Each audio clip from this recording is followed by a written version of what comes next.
ಹ್ರಾಸ ಆಗ್ತಾ ಬರುತ್ತೆ ಅನ್ನೋದನ್ನ ಸೂಚಿಸುವ ದೃಷ್ಟಿಯಿಂದ ಈ ಕಥೆ ನಿರೂಪಣೆಗೊಂಡಿದೆ ಹೊರತು ಅವರಿಬ್ಬರು ಅಣ್ಣ ತಮ್ಮ ಅಂತ ಹೇಳ್ಕೊಳ್ತಾರೆ. ಅಣ್ಣ ತಮ್ಮ ಅಂತ ಹೇಳ್ಕೊಳ್ಬೇಕು ಅಂದ್ರೆ ವಸ್ತುತಃ ಇವನು ಕೇಸರಿಯ ಮಗ, ಇವನು ಪಾಂಡುವಿನ ಮಗ. ಹಾಗಿದ್ರು ಅಣ್ಣ ತಮ್ಮ ಅಂತ ಹೇಳ್ಕೊಳ್ಳೋದ್ರ ಹಿನ್ನೆಲೆಯಲ್ಲಿರುವುದು ಅವನು ವಾಯುವಿನ ವರದಿಂದ ಬಂದವನು, ಇವನು ಕೂಡ ವಾಯುವಿನ ವರದಿಂದ ಹುಟ್ಟಿದವನು. ಹಾಗಾಗಿ ಕಾಲದ ವ್ಯತ್ಯಾಸದಿಂದ ಬೇರೆ ಬೇರೆಯಾಗಿ ಕಾಣಿಸಿಕೊಳ್ಳುವವರಾಗಿ ಅಣ್ಣ ತಮ್ಮ ಅಂತ ಮಾತಾಡಿಕೊಂಡದ್ದು ಅನ್ನೋದು ನಮಗೆ ಸ್ಪಷ್ಟ ಆಗುತ್ತೆ. ನಿನ್ನ ಆ ಸಮುದ್ರವನ್ನ ದಾಟುವುದಕ್ಕಾಗಿ ನೀನು ನಿನ್ನ ರೂಪವನ್ನ ವಿಸ್ತಾರಗೊಳಿಸು ಅಂದಾಗ ಅವನು ಆ ಇಡೀ ಚತುರ್ಯುಗಗಳಲ್ಲಿರುವಂತಹ ಭಗವದ್ ರೂಪಗಳು, ಅಲ್ಲಿರುವ ಸತ್ಯ ಅಂದ್ರೆ ಧರ್ಮಕ್ಕೆ ಇರುವ ಪಾದಗಳೆನಿಸಿದಂತಹ ಸತ್ಯ, ಶೌಚ, ದಯಾ ಮೊದಲಾದವುಗಳು ಹೇಗೆ ಕಮ್ಮಿ ಆಗ್ತಾ ಬರ್ತವೆ ಅನ್ನೋದನ್ನ ತೋರಿಸಿ, ಅದು ಒಂದೊಂದು ಕಾಲು ಹೋಗುವುದಲ್ಲ, ಕಾಲಿನಲ್ಲಿ ಒಂದೊಂದು ಕಾಲು ಭಾಗ ಹೋಗುವಂಥದ್ದು. ಅಂತಹ ಭಾಗಗಳ ಕೊನೆಯದರಲ್ಲಿ ಕಲಿಯುಗದಲ್ಲಿ ಧರ್ಮ ಅನ್ನುವುದು ಪಾದೇನೈಕೇನ, ಒಂದೇ ಅಂದ್ರೆ 4 ಪಾದಗಳ ಕಾಲು ಕಾಲು ಭಾಗ ಸೇರಿದಾಗ ಉಳಿಯುವಂಥದ್ದು ಬರೀ 1 ಕಾಲು ಅನ್ನುವ ಸ್ಥಿತಿಯಲ್ಲಿ, ಈ ಸ್ಥಿತಿಯಲ್ಲಿ ಭಗವಂತನ ನಾಮ ಸಂಕೀರ್ತನೆಗೆ ಬಹಳ ವಿಶಿಷ್ಟವಾದ ಫಲ, ತಪಸ್ಸು, ಯಜ್ಞ, ದಾನ ಈ ಎಲ್ಲವೂ ಕೂಡ ಕಲಿಯುಗದಲ್ಲಿ ಇದೆ, ಇಲ್ಲ ಅಂತಲ್ಲ. ಆದರೆ ಈ ಎಲ್ಲ ಧರ್ಮಗಳಿಗಿಂತ ಹೆಚ್ಚು ಫಲಕಾರಿಯಾದಂಥದ್ದು ಅದು ಕೀರ್ತನೆ ಮೊದಲಾದವುಗಳಿಂದ ಸಾಧ್ಯವಾಗುತ್ತೆ ಅನ್ನುವುದನ್ನು ನಿರೂಪಣೆ ಮಾಡಿದರು. ಬಳಿಕ ಯಾವಾಗ ಧರ್ಮ ಪೂರ್ಣ ಕಾಲನ್ನ ಕಳಚಿಕೊಳ್ಳುವ ಸ್ಥಿತಿಯಲ್ಲಿ ಬರುತ್ತೋ ಆಗ ಈ ಯುಗ ಧರ್ಮ ಕೊನೆಯಾಗ್ತಾ ಇರುತ್ತೆ. ಉಪದ್ರವ ಪ್ರವರ್ತಂತೆ ಆಧಯೋ ವ್ಯಾಧಯಸ್ತಥಾ ಈತಯೋ ವ್ಯಾಧಯಸ್ತಂದ್ರಿ ದೋಷಾ ಕ್ರೋಧಾದಯಸ್ತಥಾ. ರೋಗಗಳು, ಮಾನಸಿಕ ರೋಗಗಳು, ದೈಹಿಕ ರೋಗಗಳು, ಅಲ್ಲದೆ ಯಾವುದೇ ಒಂದು ಸಾಧನೆಯನ್ನು ಮಾಡಲಿಕ್ಕೆ ಪರಿಸರದಿಂದ ತೊಡಕು, ಕೋಪ, ಅನರ್ಥಗಳ ಸುರಿಮಳೆ, ಧರ್ಮವನ್ನು ಅಧರ್ಮ ಅಂತ ತಿಳಿಯುವಂಥದ್ದು, ವೇದದ ಸುದ್ದಿಯೇ ಮರೆಯಾಗುವಂಥದ್ದು, ಯಜ್ಞಗಳೆಲ್ಲವೂ ಕೂಡ ಅರ್ಥಶೂನ್ಯ ಅಂತ ಅನಿಸುವಂಥದ್ದು, ಸಂಪ್ರದಾಯಗಳು ಅಥವಾ ಸಾಂಸ್ಕೃತಿಕವಾದಂತಹ ಆಲೋಚನೆಗಳೆಲ್ಲವೂ ಕೂಡ ಅಸಂಗತ ಅಂತ ಅನಿಸುವಂಥದ್ದು, ಇದೆಲ್ಲ ಯುಗದ ಕೊನೆಯಲ್ಲಿ ಧರ್ಮದ ಚಟುವಟಿಕೆ ಪೂರ್ತಿ ಇನ್ನೇನು ವ್ಯಾವರ್ತಮಾನೆ ನಾಶವೇ ಆಯಿತು ಅಂತನ್ನುವ ಸ್ಥಿತಿ ಬಂದಾಗ ಮತ್ತೆ ಲೋಕೆ ಕ್ಷೀಣೆ ಕ್ಷಯಂ ಯಾಂತಿ ಭಾವಾಲೋಕ ಪ್ರವರ್ತಕಃ. ಲೋಕದ ಪ್ರವೃತ್ತಿಗೆ ಕಾರಣವಾದಂತಹ ಎಲ್ಲ ಅನುಭೂತಿಗಳು ಕೂಡ ನಾಶವಾಗುವ ಸ್ಥಿತಿಯಲ್ಲಿ ಲೋಕವೂ ಕ್ಷೀಣವಾಗ್ತಾ ಹೋಗುತ್ತೆ.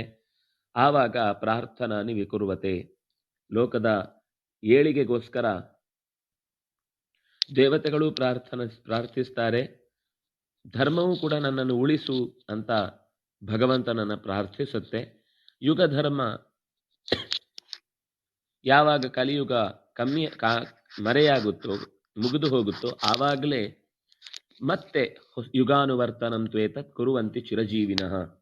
ಚಿರಜೀವಿಗಳಾದಂತಹ ಅಶ್ವತ್ಥಾಮ, ಬಲಿ, ವ್ಯಾಸ, ಹನುಮಾನ್, ವಿಭೀಷಣ, ಕೃಪ, ಪರಶುರಾಮ ಮೊದಲಾದಂತಹ ಹಿರಿಯರು ಮತ್ತೆ ಈ ಯುಗ ಧರ್ಮಕ್ಕೆ ಸಂಬಂಧಪಟ್ಟಂತಹ ಏನೇನು ಚಿಂತನೆಗಳಿವೆ ಅದನ್ನ ಮತ್ತೆ ಇನ್ನೊಮ್ಮೆ ಅಲ್ಲಿ ಒದಗಿಸ್ತಾರೆ. ಹೀಗೆ ಒದಗಿಸುವುದರಿಂದ ಧರ್ಮ ಅನ್ನೋದು ಮತ್ತೆ ಚಿಗುರೊಡೆಯುತ್ತೆ, ಮತ್ತೆ ಯುಗ ಚಕ್ರ ಆರಂಭಗೊಳ್ಳುತ್ತೆ. ಅನರ್ಥಕೇಶು ಕೋಭಾವ ಪುರುಷಸ್ಯ ವಿಜಾನತಃ. ಈ ಅನರ್ಥವಾಗುವ ಸ್ಥಿತಿಯಲ್ಲಿ ಯುಗದ ವ್ಯತ್ಯಾಸ ಅಂತ ಅನ್ನೋದು ಸ್ಪಷ್ಟವಾಗಿ ಕಾಣುತ್ತೆ. ಅದೇ ವ್ಯಕ್ತಿಗಳು ಮರಳಿ ಬರ್ತಾರೆ ಅಂತಂದಾಗಲೂ ಅವರು ತಮ್ಮ ಪೂರ್ವದ ಸ್ಥಿತಿಯಲ್ಲಿ ಏನೆಲ್ಲ ಅನುಕೂಲವನ್ನ, ಜ್ಞಾನವನ್ನ ಪಡೆದಿದ್ರೋ ಅದೆಲ್ಲದರ ಪ್ರಭಾವವನ್ನು ಸಮಾಜದಲ್ಲಿ ಬೀರ್ಲಿಕ್ಕೆ ಸಾಧ್ಯ ಆಗುವುದಿಲ್ಲ. ಹೀಗೆ ಹೇಳಿ ಏತತ್ತೇ ಸರ್ವಮಾಖ್ಯಾತಂ ಯನ್ಮಾಂ ತ್ವಂ ಪರಿಪೃಚ್ಛಸಿ ಯುಗ ಸಂಖ್ಯಾಂ ಮಹಾಬಾಹೋ ಸ್ವಸ್ತಿ ಪ್ರಾಹ್ನುಹಿ ಗಮ್ಯತಾಂ. ಹೀಗೆ ನೀನು ನನ್ನ ಹತ್ರ ಯುಗಧರ್ಮದ ಕುರಿತಾಗಿ ಕೇಳಿದೆಯಾದ್ರಿಂದಾಗಿ ನಿನಗೆ ಹೇಳಿದ್ದೇನೆ ಅಂತ ಹೇಳಿ ತನ್ನ ರೂಪವನ್ನ ತದ್ರೂಪಂ ದರ್ಶಯಾಮಾಸ ಯದ್ವೈ ಸಾಗರ ಲಂಘನೆ ಮೊದಲಾಗುವುದಿಲ್ಲ ಅಂತ ಹೇಳಿದ. ಆದರೆ ನೋಡಬೇಕು ಅನ್ನುವ ತವಕ ಮತ್ತು ಈ ಯುಗಧರ್ಮದ ವ್ಯತ್ಯಾಸ ಅಂದ್ರೆ ಪರಿಣಾಮದಲ್ಲಿ ಉಂಟಾಗುವಂತಹ ವೈಪರೀತ್ಯ ಇದು ತನ್ನ ಮೇಲೆ ಬಹಳ ದೊಡ್ಡ ಪರಿಣಾಮ ಬೀರುವುದಿಲ್ಲ. ಇದೆ ಪರಿಣಾಮ, ಇಲ್ಲದೆ ಇಲ್ಲವೇ ಇಲ್ಲ. ಆದರೆ ಉಳಿದ ಜೀವಿಗಳಿಗಿಂತ ನನ್ನ ಮೇಲೆ ಬೀರುವ ಪರಿಣಾಮ ಬಹಳ ಸಣ್ಣದು. ಅಂದ್ರೆ ತಾನೇ ಹೇಳಿದ್ದು ಯುಗದ ಧರ್ಮ ಅನ್ನೋದು ಎಲ್ಲ ಕಾಲದಲ್ಲೂ ಬದಲಾಗ್ತಾ ಇರುತ್ತೆ, ಅದರಿಂದಾಗಿ ಆಗ ಇರುವ ಸಾಮರ್ಥ್ಯವನ್ನೇ ಎಲ್ಲ ಕಾಲದಲ್ಲೂ ತೋರಿಸ್ಲಿಕ್ಕೆ ಬರುವುದಿಲ್ಲ ಅಂತ. ಆದರೆ ಇದು ತನ್ನ ವಿಷಯದಲ್ಲಿ ಪೂರ್ಣ ಸತ್ಯ ಅಲ್ಲ. ಅಂದ್ರೆ ಈ ಅಟ್ಯಾಚ್ಮೆಂಟ್ ಯಾರಿಗೆ ಜಾಸ್ತಿ ಇರುತ್ತೋ ಅವರಿಗೆ ಈ ಯುಗ ಧರ್ಮದ ಪ್ರಭಾವವು ಜಾಸ್ತಿ ಆಗ್ತಾ ಹೋಗುತ್ತೆ. ಯಾರಿಗೆ ಅಟ್ಯಾಚ್ಮೆಂಟು ಇರುವುದಿಲ್ಲ, ಆದರೆ ಅನಿವಾರ್ಯವಾಗಿ ಈ ಶರೀರದ ಮೂಲಕ ಮಾತ್ರ, ಮಾನಸಿಕ ಅಟ್ಯಾಚ್ಮೆಂಟ್ ಅಲ್ಲ, ಶಾರೀರಿಕ ಒಂದು ಅಟ್ಯಾಚ್ಮೆಂಟ್ ಇರುವುದರಿಂದಾಗಿ ಅದರ ಸ್ವಲ್ಪ ಪ್ರಭಾವದಿಂದ ಹೆಚ್ಚು ಕಮ್ಮಿ ಅಂತ ಕಾಣಿಸಬಹುದು ಹೊರತು ಅದು ತನ್ನ ಮೇಲೆ ಮಹಾಪರಿಣಾಮ ಬೀರುವಂಥದ್ದಲ್ಲ ಅಂತ ತನ್ನ ವಿಸ್ತಾರವಾದ ರೂಪವನ್ನ ತಮ್ಮನಿಗೆ ತೋರಿಸ್ತಾನೆ. ಭ್ರಾತುಹು ಪ್ರಿಯಮಭೀಪ್ಸನ್ವೈ ಚಕಾರ ಸುಮಹದ್ ವಪುಹು. ವಪುಹು ಅಂದ್ರೆ ಶರೀರ, ಮಹಾಶರೀರವನ್ನ ಹನುಮಂತ ಭೀಮನಿಗಾಗಿ ತೋರಿಸಿದ. ಸಮುದ್ರಂ ಕದಲೀಷಂಡಂ ಛಾದಯನ್ನಮಿತದ್ಯುತಿ.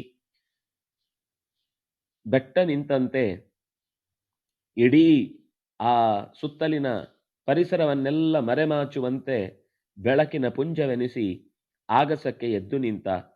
ತೀಕ್ಷ್ಣವಾದ ಕಣ್ಣುಗಳು, ತೀಕ್ಷ್ಣವಾದ ಹಲ್ಲುಗಳು, ಕಟ್ಟಿದ ಹುಬ್ಬುಗಳು, ಅರಳಿದ ಕಣ್ಗಳು, ಉದ್ದನೆಯ ಬಾಲ, ಎಲ್ಲ ದಿಕ್ಕುಗಳು ವ್ಯಾಪ್ಯ ದಿಶೋ ವ್ಯಾಪ್ಯ ಸ್ಥಿತಃ ಕಪಿಹಿ. ಉದ್ದವಾದ ಬಾಲವನ್ನ, ಅದು ಎಷ್ಟು ಉದ್ದ ಎಷ್ಟು ವಿಸ್ತಾರ ಅಂದ್ರೆ ಬಾಲವನ್ನೇ ನೋಡುವುದು ಒಂದು ದೊಡ್ಡ ಸಂಭ್ರಮ ಅನ್ನುವ ಹಾಗೆ ಇತ್ತು.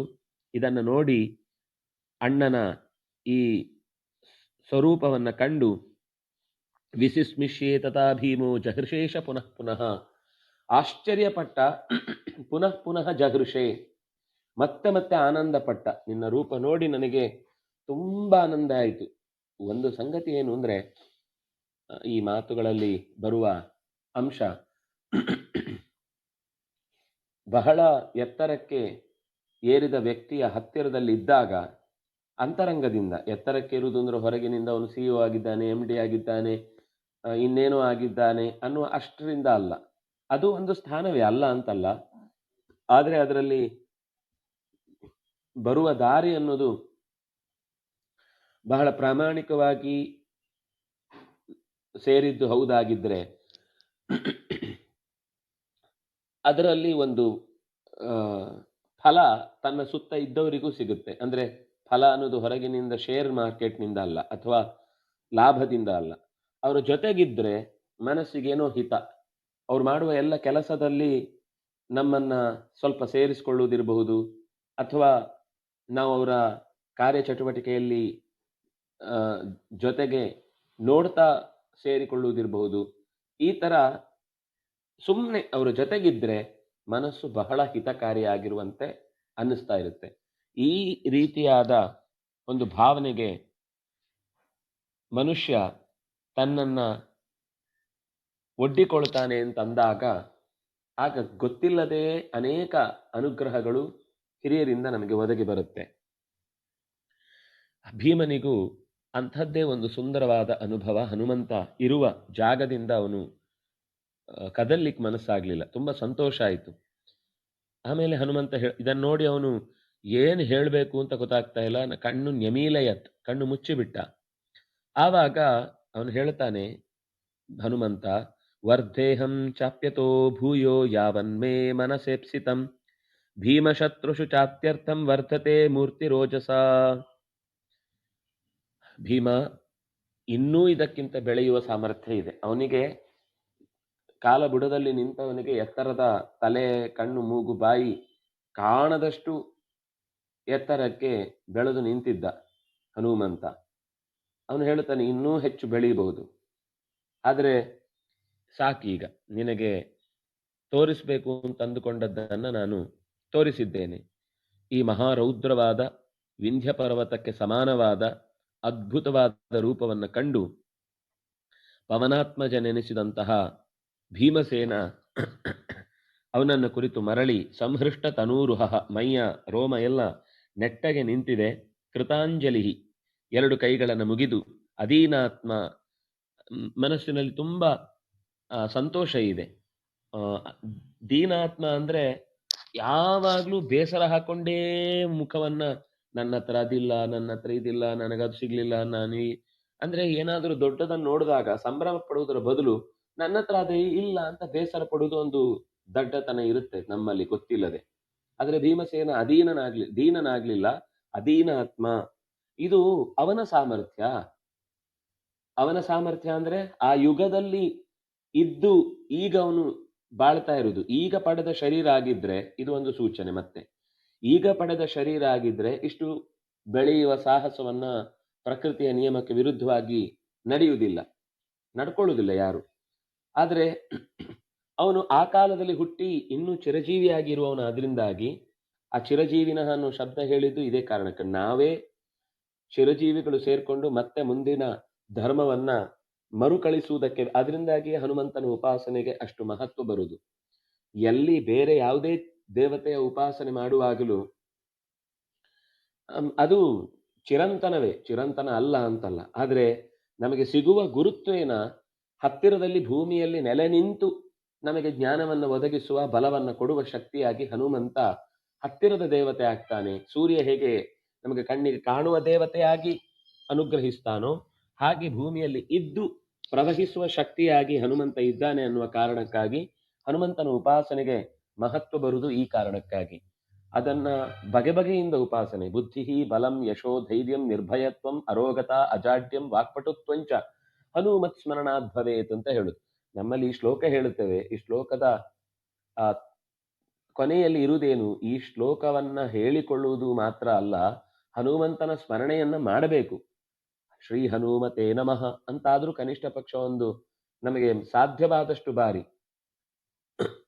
ನೆನಪು ಮಾಡಿಕೊಂಡು ಪ್ರಾರ್ಥನೆ ಮಾಡಿದ್ರೆ ಈ ಹಿಂದಿನ ಬುದ್ಧಿ ಬಲ ಯಶಸ್ಸು ಧೈರ್ಯ ಅರೋಗತ ವಾಕ್ಪಟುತ್ವ ಇತ್ಯಾದಿಗಳೆಲ್ಲ, ಅಂದ್ರೆ ಹನುಮಂತನಲ್ಲಿ ಇಷ್ಟೆಲ್ಲ ಇತ್ತು ಅನ್ನುವ ಕಾರಣಕ್ಕಾಗಿ ನಾವು ಆ ಸ್ಮರಣೆ ಮಾಡುವುದರಿಂದ ನಮ್ಮಲ್ಲೂ ಅಂತಹ ಅವನ ಅನುಗ್ರಹದ ದೃಷ್ಟಿ ಬಿತ್ತು ಅಂತ ಅರ್ಥ. ಕೇವಲ ಈ ಶ್ಲೋಕ ಹೇಳಿ ಮುಗಿಸಿದ್ರೆ ಸಾಕಾಗುವುದಿಲ್ಲ.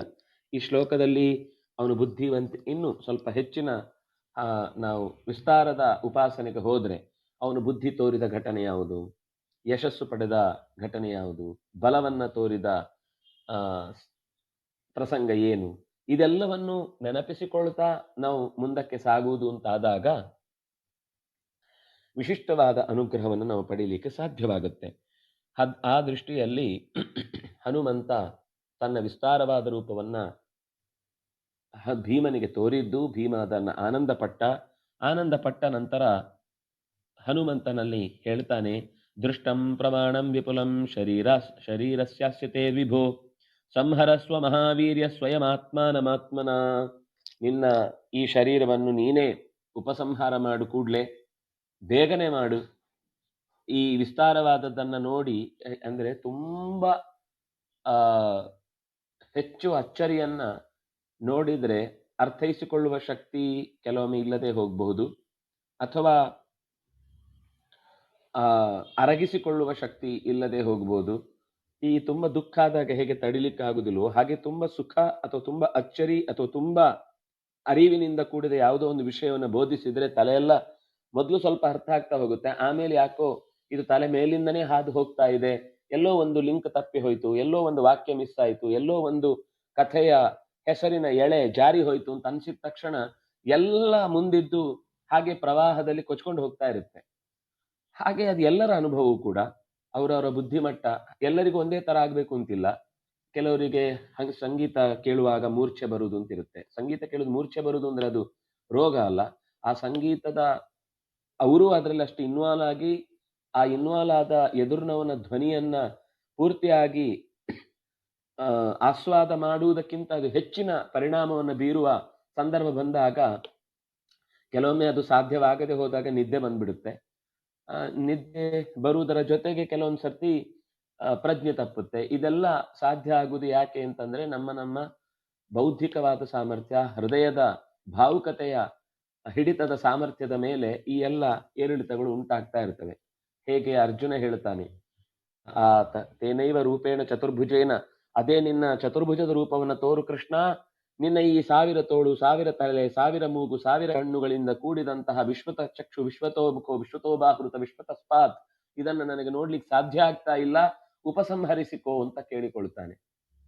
ಹಾಗೆ ಇಲ್ಲಿ ಭೀಮಸೇನ ಇದನ್ನು ಉಪಸಂಹಾರ ಮಾಡು ಅಂದ್ರೆ, ಹನುಮಂತನು ಕೂಡ ವಿಶ್ವರೂಪವನ್ನ ತೋರಬಲ್ಲಷ್ಟು ಸಮರ್ಥ ಅನ್ನುವ ರೀತಿಯಲ್ಲಿ, ಅಂದ್ರೆ ಅವನ ವ್ಯಕ್ತಿತ್ವದ ವಿಶ್ವರೂಪ. ಎಲ್ಲ ವಿಶ್ವರೂಪ ಒಂದೇ ಅಲ್ಲ, ಭಗವಂತನೇ ತಾನೇ ತೋರಿದ ಹಲವು ಮಂದಿಗೆ ತೋರಿದ ವಿಶ್ವರೂಪ ಬೇರೆ ಬೇರೆ ತರ. ಯಶೋದೆಗೆ ತೋರಿದ್ದು ಬೇರೆ ತರ, ಅದು 2 ಬಾರಿ. ನಾರದರಿಗೆ ತೋರಿದ್ದು ಬೇರೆ ತರ, ಧೃತರಾಷ್ಟ್ರನಿಗೆ ತೋರಿದ್ದು ಬೇರೆ ತರ, ಉದಂಕನಿಗೆ ತೋರಿದ್ದು ಬೇರೆ ತರ, ಅರ್ಜುನನಿಗೆ ತೋರಿದ್ದು ಬೇರೆ ತರ. ಅವನೇ 10 ಬಾರಿ ವಿಶ್ವರೂಪವನ್ನ ತೋರಿದ್ದಿದೆ. 10 ಬಾರಿಯೂ ತೋರಿದು ಒಂದೊಂದರಲ್ಲಿ ಒಂದೊಂದು ರೀತಿಯಾದ ವೈಶಿಷ್ಟ್ಯ ಇತ್ತು. ಅವನು ಒಂದೇ ಸರ್ತಿ ತಾನೇ ಮಾಡಿದ್ದನ್ನೇ ಇನ್ನೊಂದು ಸರ್ತಿ ಕಾಪಿ ಪೇಸ್ಟ್ ಮಾಡಿ ಕಳಿಸುವ ಕಾರ್ಯಕ್ರಮ ಇಲ್ಲ. ಅದೇ ಭಗವಂತನ ಸಹಜವಾದ ಗುಣವೂ ಕೂಡ. ನವನವೋನ್ಮೇಷ ಶಾಲಿನಿ, ಹೊಸ ಹೊಸ ತರದ ಬುದ್ಧಿಗೆ ಆಹಾರವನ್ನು ಒದಗಿಸುವ ಶಕ್ತಿಯಾಗಿ ಒದಗುವವನು ಅಂತ. ಇದನ್ನ ನನಗೆ ನೋಡ್ಲಿಕ್ಕೆ ಆಗ್ತಾ ಇಲ್ಲ ಅಂತ ಹೀಗೆ ಉಪಸಂಹಾರದ ಬಗ್ಗೆ ಹೇಳಿದಾಗ, ಮತ್ತು ಈ ಸಾಮರ್ಥ್ಯದ ಬಗ್ಗೆ ಅವನೊಂದು ಇನ್ನೊಂದೆರಡು ಮಾತುಗಳನ್ನು ಹೇಳ್ತಾನೆ ಭೀಮಸೇನ. ಯದ್ರಾಮಸ್ತ್ವಯಿ ಪಾರ್ಶ್ವಸ್ಥೆ ಸ್ವಯಂ ರಾವಣಮಭ್ಯಯಾತ್ ತ್ವಮೇವ ಶಕ್ತಸ್ತಾಂ ಲಂಕಾಂ ಸಯೋಧಾಂ ಸಹವಾರಣಾಂ ಸ್ವಬಾಹುಬಲಮಾಶ್ರಿತ್ಯ ವಿನಾಶಯಿತು ಮಂಜಸ. ಭೀಮಸೇನ ಹೇಳ್ತಾನೆ, ನನಗೆ ಈ ನಿನ್ನ ರೂಪವನ್ನು ನೋಡುವ ಹೊತ್ತಿನಲ್ಲಿ ಆದ ನೆನಪು, ನಿನ್ನ ಈ ಅಸಾಧಾರಣವಾದ ಶಕ್ತಿಯನ್ನು ನೋಡಿ ರಾವಣನನ್ನ ಮಣಿಸುವುದಕ್ಕಾಗಿ ನೀನು ಬೇಕಾದಷ್ಟು, ಅಂದ್ರೆ ಮಣಿಸ್ಲಿಕ್ಕೆ ನೀನೊಬ್ಬನೇ ಸಾಕು, ಇನ್ಯಾರೂ ಬೇಕಿರಲಿಲ್ಲ. ಅಂತಹ ಅಸಾಧಾರಣವಾದ ಬಲ ನಿನಗಿದೆ ಅಂತ ನಾನು ಭಾವಿಸ್ತೇನೆ. ನಿನ್ನಲ್ಲಿರುವಂತಹ ಸಹಜವಾದ ಸಾಮರ್ಥ್ಯ ಅದು ನನಗೆ ಖಂಡಿತವಾಗಿಯೂ ಬಹಳ ನೀನು ಇರುವುದಕ್ಕಿಂತ ಹೆಚ್ಚು ಶಕ್ತಿವಂತ ಅಂತ ಭಾವಿಸ್ತೇನೆ. ನಚೈವನ ತವ ಪರ್ಯಾಪ್ತ ರಾವಣ ಸಕಣೋ ಯುಧಿ. ನಿನ್ನ ಮುಂದೆ ತನ್ನ ಇಡೀ ಗುಂಪನ್ನು ಹೊತ್ತುಕೊಂಡು ರಾವಣ ಯುದ್ಧದಲ್ಲಿ ಗೆಲ್ಲುವುದು ಸಾಧ್ಯ ಇಲ್ಲ. ನಿನ್ನೋರ್ವನನ್ನು ಕೂಡ ಅವನು ಎದುರಿಸ್ಲಿಕ್ಕೆ ಸಾಧ್ಯ ಇಲ್ಲ. ನನಗೆ ಇದರಲ್ಲಿ ವಿಶ್ವಾಸ ಇದೆ, ಅಂತಹ ಸಾಮರ್ಥ್ಯ ನಿನ್ನದು ಅಂತ ಭೀಮಸೇನ ಹೀಗೆ ಹೊಗಳಿದಾಗ ಅಷ್ಟೇ ಸಮಾಧಾನದಿಂದ ಸ್ನಿಗ್ಧ ಗಂಭೀರವಾದ ಮಾತುಗಳಿಂದ ಮರಳಿ ಹೇಳ್ತಾನೆ, ಏವಮೇತದ್ ಮಹಾಬಾಹೋ. ನೀನು ಹೇಳಿದ್ ಸರಿಯಪ್ಪ, ಸುಳ್ಳಲ್ಲ. ಅಂದ್ರೆ ಇಲ್ಲಿ ಅಹಂಕಾರ ತೋರ್ಲಿಲ್ಲ. ಹನುಮಂತ ಹೇಳುದು, ನೀನು ಹೇಳಿದ ಮಾತೇನೋ ಸರಿ. ಏವ ಮುಕ್ತಸ್ತು, ನೀನು ಹೀಗೆ ಹೇಳಿದ್ದನ್ನ, ಏವಮೇತತ್, ನೀನು ಹೇಳಿದ್ದೇ ಸರಿ. ಯಥಾ ವದಸಿ ಭಾರತ ಭೀಮಸೇನ ನಪರ್ಯಾಪ್ತ ಮಮಾಸೋ ರಾಕ್ಷಸಾಧಮ. ರಾಕ್ಷಸರಲ್ಲಿ ಅತ್ಯಂತ ನೀಚ ಪ್ರವೃತ್ತಿಯ ರಾವಣ ನನಗೆ ಕೂದಲಿಗೂ ಸಮ ಅಲ್ಲ, ನನ್ನ ಯಾವ ರೀತಿಯ ಸಾಮರ್ಥ್ಯಕ್ಕೂ ಎಣೆಯಲ್ಲ. ಆದ್ರೂ ಮಯಾತು ನಿಹತೆ ತಸ್ಮಿನ್ ರಾವಣೇ ಲೋಕಕಂಟಕೆ ಕೀರ್ತಿರ್ನಶ್ಯೇದ್ ರಾಘವಸ್ಯ ತತ ಏತದುಪೇಕ್ಷಿತಂ. ನಾವು ಯಾರಿಗೆ ಹೊಂದಿಕೊಂಡು ನಡೀತಾ ಇದ್ದೇವೋ ಅವರ ಕೀರ್ತಿ ನಾಶ ಆಗದಂತೆ ದೌತ್ಯವನ್ನು ವಹಿಸಬೇಕಾದದ್ದು ನಮ್ಮ ಕರ್ತವ್ಯ. ನನ್ನಕ್ಕಿಂತ ಅದರ ಅರ್ಥ, ಇದರ ತಾತ್ಪರ್ಯ ಅವನು ಹೇಳುವಂತದ್ದು ರಾವಣ ನನಗೆ ಲೆಕ್ಕಕ್ಕೆ ಅಲ್ಲ. ಆದರೆ ಹನುಮಂತನ ಮನಸ್ಸಿನಲ್ಲಿದ್ದ ಭಾವ ಬಹಳ ಸ್ಪಷ್ಟವಾಗಿ ಹೇಳ್ತಾನೆ, ರಾಮನ ಕೀರ್ತಿ ನಾಶವಾಗುವಂತಹ ಯಾವುದೇ ಕೆಲಸವನ್ನು ನಾನು ಮಾಡಬಾರದು ಅಂತ ಉಪೇಕ್ಷಿತಂ. ನಾನು ರಾವಣನನ್ನು ತಿರಸ್ಕರಿಸಿದೆ. ಇಲ್ಲ ಅಂದ್ರೆ ಮೊದಲ ಬಾರಿ ಹೋದಾಗ್ಲೇ ಅವನು ಹೇಳಿದ್ದ, ನಾನು ಲಂಕೆಯನ್ನೇ ಬೇಕಾದ್ರೆ, ಅವನು ಲಂಕೆಯಲ್ಲಿ ಅಡಗಿ ಕೂತು ಸುಲಭದಲ್ಲಿ ಸಿಗ್ಲಿಲ್ಲ ಅಂತ ಆದಾಗ ಲಂಕೆಯನ್ನೇ ಎತ್ತಿಕೊಂಡು ಬಂದು ನಾನು ಇಲ್ಲಿ ರಾಮನ ಮುಂದೆ ತೋರಿಸಿ, ಹಾಗೆ ಎತ್ತಿಕೊಂಡು ಸೀತೆಯನ್ನು ಹುಡುಕಿ ತೆಗೆದು ರಾವಣನನ್ನು ಕೂಡ ಎಲ್ಲ ಕಪಿಗಳ ಜೊತೆಗೆ ಬಿಟ್ಟು, ಅಂದ್ರೆ ಸಮಯ ಕಮ್ಮಿ ಇರುವ ಸಮಯದಲ್ಲಿ ಆಕೆಯ ಉಳಿವಿಗಾಗಿ ಮಾಡಬೇಕಾದ ಪ್ರಯತ್ನ, ಅವನಿಗೆ ಏನಾಗ್ತಾ ಇದೆ ಅಂತ ಗೊತ್ತಾಗುವ ಮುನ್ನೆ ಅವನು ರಾಮನ ಕಾಲಬುಡದಲ್ಲಿ ಇರಬೇಕು ಅನ್ನುವ ಪ್ರತಿಜ್ಞೆಯನ್ನು ಮಾಡಿ ಹೋಗಿದ್ದವನು. ಅಲ್ಲಿ ಎದುರುಗಡೆ ಸಿಕ್ಕಿದ್ದಾನೆ ಕೂಡ, ಅವನನ್ನ ಎಚ್ಚರಿಸಿದ್ದಾನೆ ಕೂಡ. ನಚೇತ್ ಪ್ರದಾಸಸಿ ತ್ವರನ್ ರಘುತ್ತಮ ಪ್ರಿಯಾಂ ತದಾ ಸಪುತ್ರ ಮಿತ್ರ ಬಾಂಧವೋ ವಿನಾಶಂ ಆಶು ಯಾಸ್ಯಸಿ. ನೀನು ನಿನ್ನ ಈ ಕ್ಷಣದಲ್ಲಿಯೂ ಕೂಡ ನಿರ್ಧಾರವನ್ನ ಬದಲಿಸಿ ಬದುಕುವ ಕಡೆಗಿನ ಮುಖವನ್ನ ಹಾಕಬಹುದು. ಬಹಳ ಜನ ರಾವಣನ ಪರವಾಗಿ ಮಾತಾಡುವವರಿದ್ದಾರೆ. ಸೀತೆಯನ್ನು ಅವನು ಮುಟ್ಲಿಲ್ಲ, ಸೀತೆಯನ್ನು ಅವನು ಏನು ಬಹಳ ಗೌರವದಿಂದ ನೋಡ್ಕೊಂಡಿದ್ದಾನೆ. ಸೀತೆಗೆ ಅಲ್ಲಿ ರಾಮಾಯಣ ಓದಿದ್ರೆ ಗೊತ್ತಾಗುತ್ತೆ ಅವನು ಮುಟ್ಲಿಲ್ಲ ಅನ್ನೋದಕ್ಕೆ ಕಾರಣ ಅವನು ಎಷ್ಟು ಗೌರವದಿಂದ ನೋಡ್ಕೊಂಡಿದ್ದಾನೆ. ಅವಳಿಗೆ ಮನಸ್ಸು ಕೆರಳಬೇಕು ಅನ್ನೋದಕ್ಕೋಸ್ಕರ ಉದ್ಯಾನದಲ್ಲಿ ಇಟ್ಟದ್ದು ಹೊರತು ಅವಳಿಗೆ ಒಳ್ಳೆಯ ವಾತಾವರಣ ಸಿಗಬೇಕು ಅಂತ ನೆಟ್ಟದ್ದಲ್ಲ. ಅವಳನ್ನು ಅಲ್ಲಿ ಹುಂಶಪ ವೃಕ್ಷದ ಬುಡದಲ್ಲಿ ಇರುವಂತೆ ಹೇಳಿದ್ದಲ್ಲ. ಮತ್ತೆ ಪ್ರತಿ ಕ್ಷಣವೂ ಕೂಡ ಕ್ರೂರಿಗಳಾದಂತಹ ರಾಕ್ಷಸಿಯರಿಂದ ನಿದ್ದೆ ಮಾಡ್ಲಿಕ್ಕೂ ಅವಕಾಶದ ಹಾಗೆ ರಾವಣನ ಪರವಾಗಿ ರಾವಣನ ಹೆಗ್ಗಳಿಕೆಯನ್ನು ಹೇಳ್ತಾ, ಹೆದರಿಸ್ತಾ, ಬೆದರ ಬಗೆ ಬಗೆಯ ರೀತಿಯಲ್ಲಿ ಅನ್ಯಾಯವನ್ನ ಮಾಡಿಸಿದ್ದಾನೆ. ಕೊನೆಗೆ ನೀನು ಹೇಳಿದ್ ಕೇಳಲಿಲ್ಲ ಅಂದ್ರೆ ನಿನ್ನನ್ನ ಬೆಳಗಿನ ಊಟಕ್ಕೆ ತಗೊಂಡು ಹೋಗ್ತೇನೆ ಅಂತಲೂ ಹೇಳಿದ್ದ. ಪ್ರಾತರಾಶಾರ್ಥಂ, ಬೆಳಗಿನ ಫಲಾಹಾರಕ್ಕಾಗಿ ನಿನ್ನನ್ನ, ಉಪಾಹಾರಕ್ಕಾಗಿ ನಿನ್ನನ್ನು ಕೊಂಡೊಯ್ತೇನೆ ಅಂತ. ಅಂದ್ರೆ ಈ ರೀತಿ ಮುಟ್ಲಿಕ್ಕಾಗದೇ ಇರುವುದ ಕಾರಣ ಮತ್ತೊಂದು ಶಾಪ ಹೊರತು ರಾವಣನ ಏನೋ ಅಸಾಧಾರಣವಾದ ಗುಣ ಅಂತಲ್ಲ. ರಾಮ ಅವನಲ್ಲಿರುವ ಗುಣವನ್ನ ಗುರುತಿಸಿದ್ದಾನೆ, ಇಲ್ಲ ಅಂತಿಲ್ಲ. ಅವನಿಗೆ ಸಕಲ ಶಾಸ್ತ್ರಗಳ ಪರಿಚಯ ಇತ್ತು.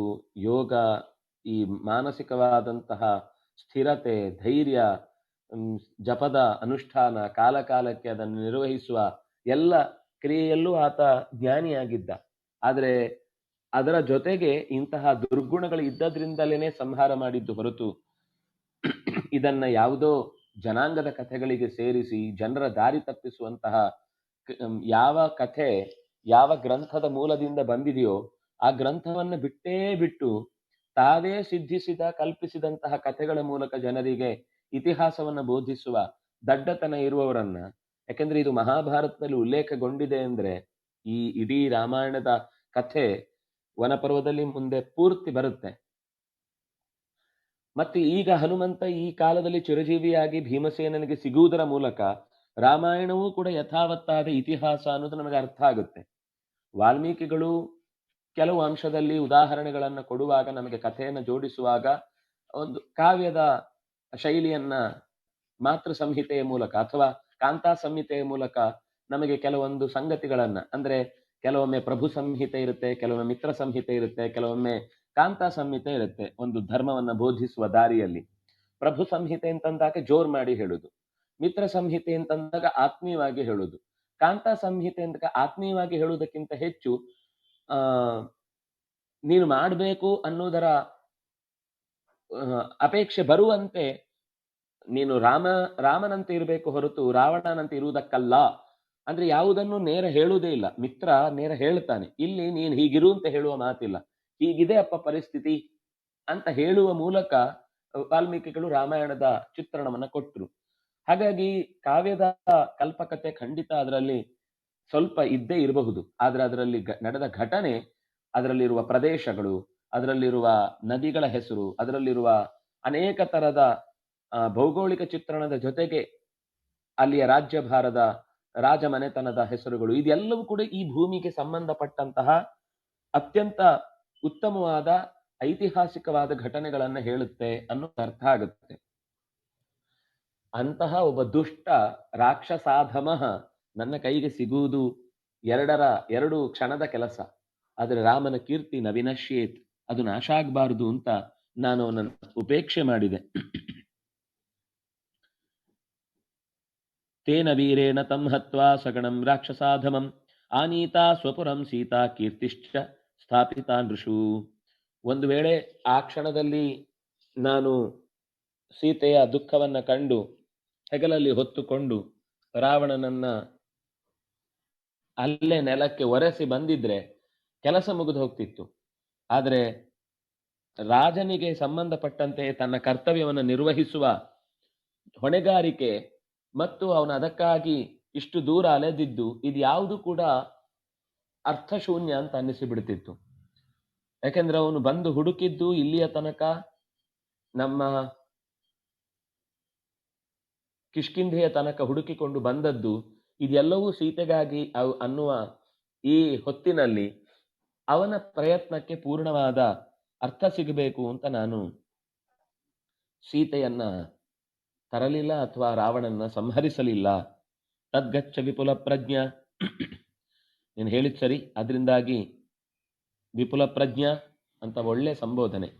ನಾವು ಭೀಮನ ಬಗ್ಗೆ ವಿದ್ವಾನೇವ ವಿಜಾನಾತಿ ವಿದ್ವಜ್ಜನ ಪರಿಶ್ರಮಂ ಅಂತ, ಪೂರ್ಣವಾದ ಪ್ರಜ್ಞೆ ಉಳ್ಳವನೇ, ವಿಶಾಲವಾದ ಪ್ರಜ್ಞೆ ಉಳ್ಳವನೇ. ಬಹಳ ಜನ ಭೀಮನನ್ನ ದುಡುಕು ಸ್ವಭಾವದವ ಅಂತ ಸಾಮಾನ್ಯ ಗುರುತಿಸುವುದಿದೆ. ಆದರೆ ಭಾರತದಲ್ಲಿ ಅವನಿಗೆ ಬಂದ ಹೆಸರುಗಳನ್ನು ಗುರುತಿಸಿದಾಗ, ಅವನನ್ನು ಸಂಬೋಧಿಸುವ ಮಾತುಗಳನ್ನು ನೋಡಿದಾಗ ಈ ಅಂಶಗಳು ಚೆನ್ನಾಗಿ ಗೊತ್ತಾಗುತ್ತೆ. ನೀನು ಭ್ರಾತುಹು ಪ್ರಿಯಹಿತೇ ರತಃ, ಅಣ್ಣಂದಿರಿಗೆ ಬಹಳ ಮೆಚ್ಚುಗೆಗೆ ಪಾತ್ರನಾಗಿ ಇರುವವನು ನೀನು. ಅರಿಷ್ಟಂ ಕ್ಷೇಮ ಮಧ್ವಾನಂ ವಾಯುನಾ ಪರಿರಕ್ಷಿತಃ. ವಾಯುನಾ ಪರಿರಕ್ಷಿತಃ, ದಾರಿಯಲ್ಲಿ ಅರಿಷ್ಟಂ ಕ್ಷೇಮ ಮಧ್ವಾನಂ. ನಾವು ಯಾರನ್ನಾದರೂ ಬೀಳ್ಕೊಡುವಾಗ ಈ ಮಾತು ಹೇಳುವುದಕ್ಕೆ ಚೆನ್ನಾಗಿರುತ್ತೆ. ಅರಿಷ್ಟಂ ಕ್ಷೇಮ ಮಧ್ವಾನಂ, ದಾರಿ ಸುಖಕರವಾಗಲಿ. ಅಧ್ವಾನಂ ಕ್ಷೇಮಂ ಅರಿಷ್ಟಂ, ನೀವು ಹೋಗುವ ದಾರಿ ಅರಿಷ್ಟ ಅಂದ್ರೆ ನಮಗೆ ಶಬ್ದದಲ್ಲಿ ಅದರ ನೆಗೆಟಿವ್ ಅರ್ಥವೇ ಸಾಮಾನ್ಯ ಬರುವುದಿದೆ. ಅರಿಷ್ಟ ಅನ್ನೋದು ಉತ್ತಮ ಅನ್ನುವ ಅರ್ಥದಲ್ಲಿದೆ. ಅರಿಷ್ಟಾನಿ ಪ್ರಣಶ್ಯಂತಿ ಅನ್ನುವಲ್ಲಿ ಅರಿಷ್ಟಗಳು ನಾಶ ಆಗ್ಲಿ ಅನ್ನುವ ಅರ್ಥದಲ್ಲಿ ಪಾಪ ಅಂತ ಅರ್ಥ ಇದೆ.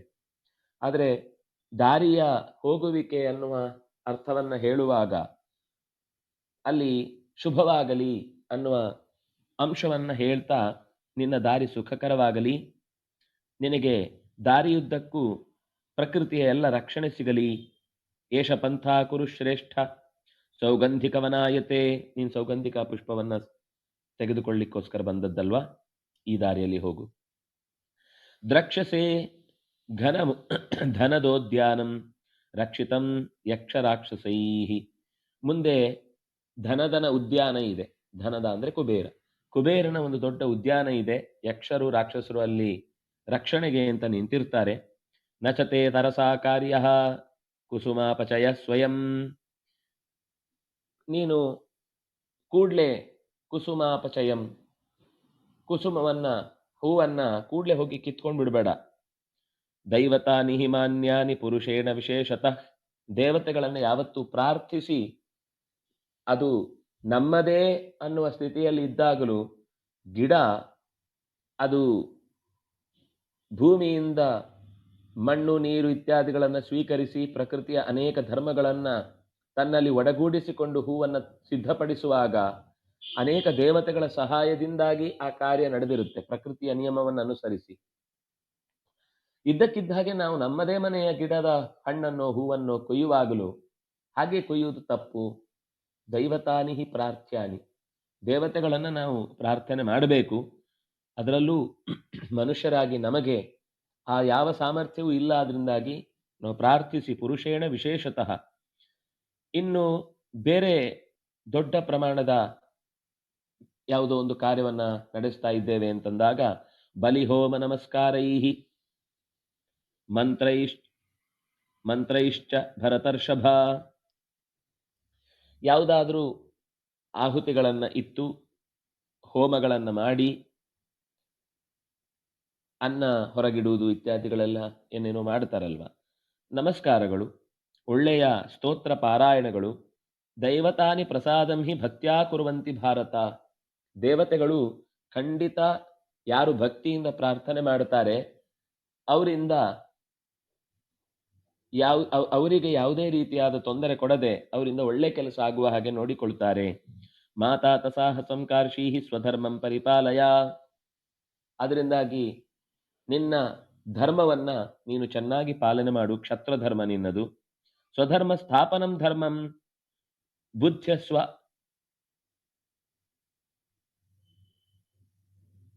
ಅಗಮಯ ಸ್ವಚ, ನೀನು ನಿನ್ನ ಧರ್ಮವನ್ನು ಎಂದಿಗೂ ಬಿಡಬೇಡ. ನಮಗೆ ಈ ಮಾತುಗಳೆಲ್ಲ ಮುಂದೆ ಈ ಕಥೆ ನಿರೂಪಣೆಗೊಳ್ಳುವಾಗ ಬೇಕಾಗುತ್ತೆ. ಯಾಕಂದ್ರೆ ಈಗ ಹೇಳಿದ್ದಕ್ಕೆ ವಿರುದ್ಧವಾಗಿ ನಡ್ಕೊಂಡ ಹಾಗೆ ಮುಂದಿನ ಘಟನೆ ಬರುತ್ತೆ. ಆಗ ಇಲ್ಲಿಯ ಮಾತುಗಳನ್ನು ನಾವು ಸ್ಪಷ್ಟವಾಗಿ ಬಿಡಿಸಿ ಅರ್ಥ ಮಾಡಿಕೊಂಡ್ರೆ ಮಾತ್ರ ಅವನಿ ಯಾಕೆ ಭೀಮಸೇನ ಹಾಗೆ ಮಾಡ್ದ, ನಮಗೆ ಮತ್ತೆ ಭೀಮಸೇನ ದುಡುಕಿದ ಅಂತ ಅನಿಸುತ್ತೆ. ಆದರೆ ಭೀಮಸೇನ ಇಲ್ಲಿಯ ಮಾತುಗಳನ್ನು ಯಾವುದನ್ನು ಬಿಡ್ಲಿಲ್ಲ ಅನ್ನೋದು ನಮಗೆ ಮುಂದೆ ಅರ್ಥ ಆಗುತ್ತೆ. ನಹಿ ಧರ್ಮಮ ವಿಜ್ಞಾಯ, ಬಹಳ ಒಳ್ಳೆ ಮಾತಿದು, ಮತ್ತೆ ಮತ್ತೆ ನಾವು ನೆನಪಿಸಿಕೊಳ್ಳಬೇಕಾದ ಮಾತು. ನಹಿ ಧರ್ಮಂ ಅವಿಜ್ಞಾಯ ವೃದ್ಧಾನ್ ಅನುಪಸೇವ್ಯ ಚ ಧರ್ಮೋ ವೈ ವೇದಿತುಂ ಶಕ್ಯಃ ಬೃಹಸ್ಪತಿ ಸಮೈರಪಿ. ಬೃಹಸ್ಪತಿ ಸಮೈರಪಿ, ಬೃಹಸ್ಪತಿ ದೇವಾಚಾರ್ಯ, ದೇವತೆಗಳನ್ನೆಲ್ಲ ಸರಿಯಾದ ದಾರಿಯಲ್ಲಿ ಕೊಂಡೊಯ್ಯುವ ಗುರುಸ್ಥಾನೀಯ. ಅಂತಹ ಗುರುವಾಗಿದ್ರೂ ಕೂಡ ಅವನು ವೃದ್ಧಾನ್ ಅನುಪಸೇವ್ಯ, ತನಕ್ಕಿಂತ ಹಿರಿಯರಾದ ದೊಡ್ಡವರನ್ನ ಅನುಪಸೇವ್ಯ, ಉಪಸೇವನೆ ಮಾಡದೆ, ಅವರ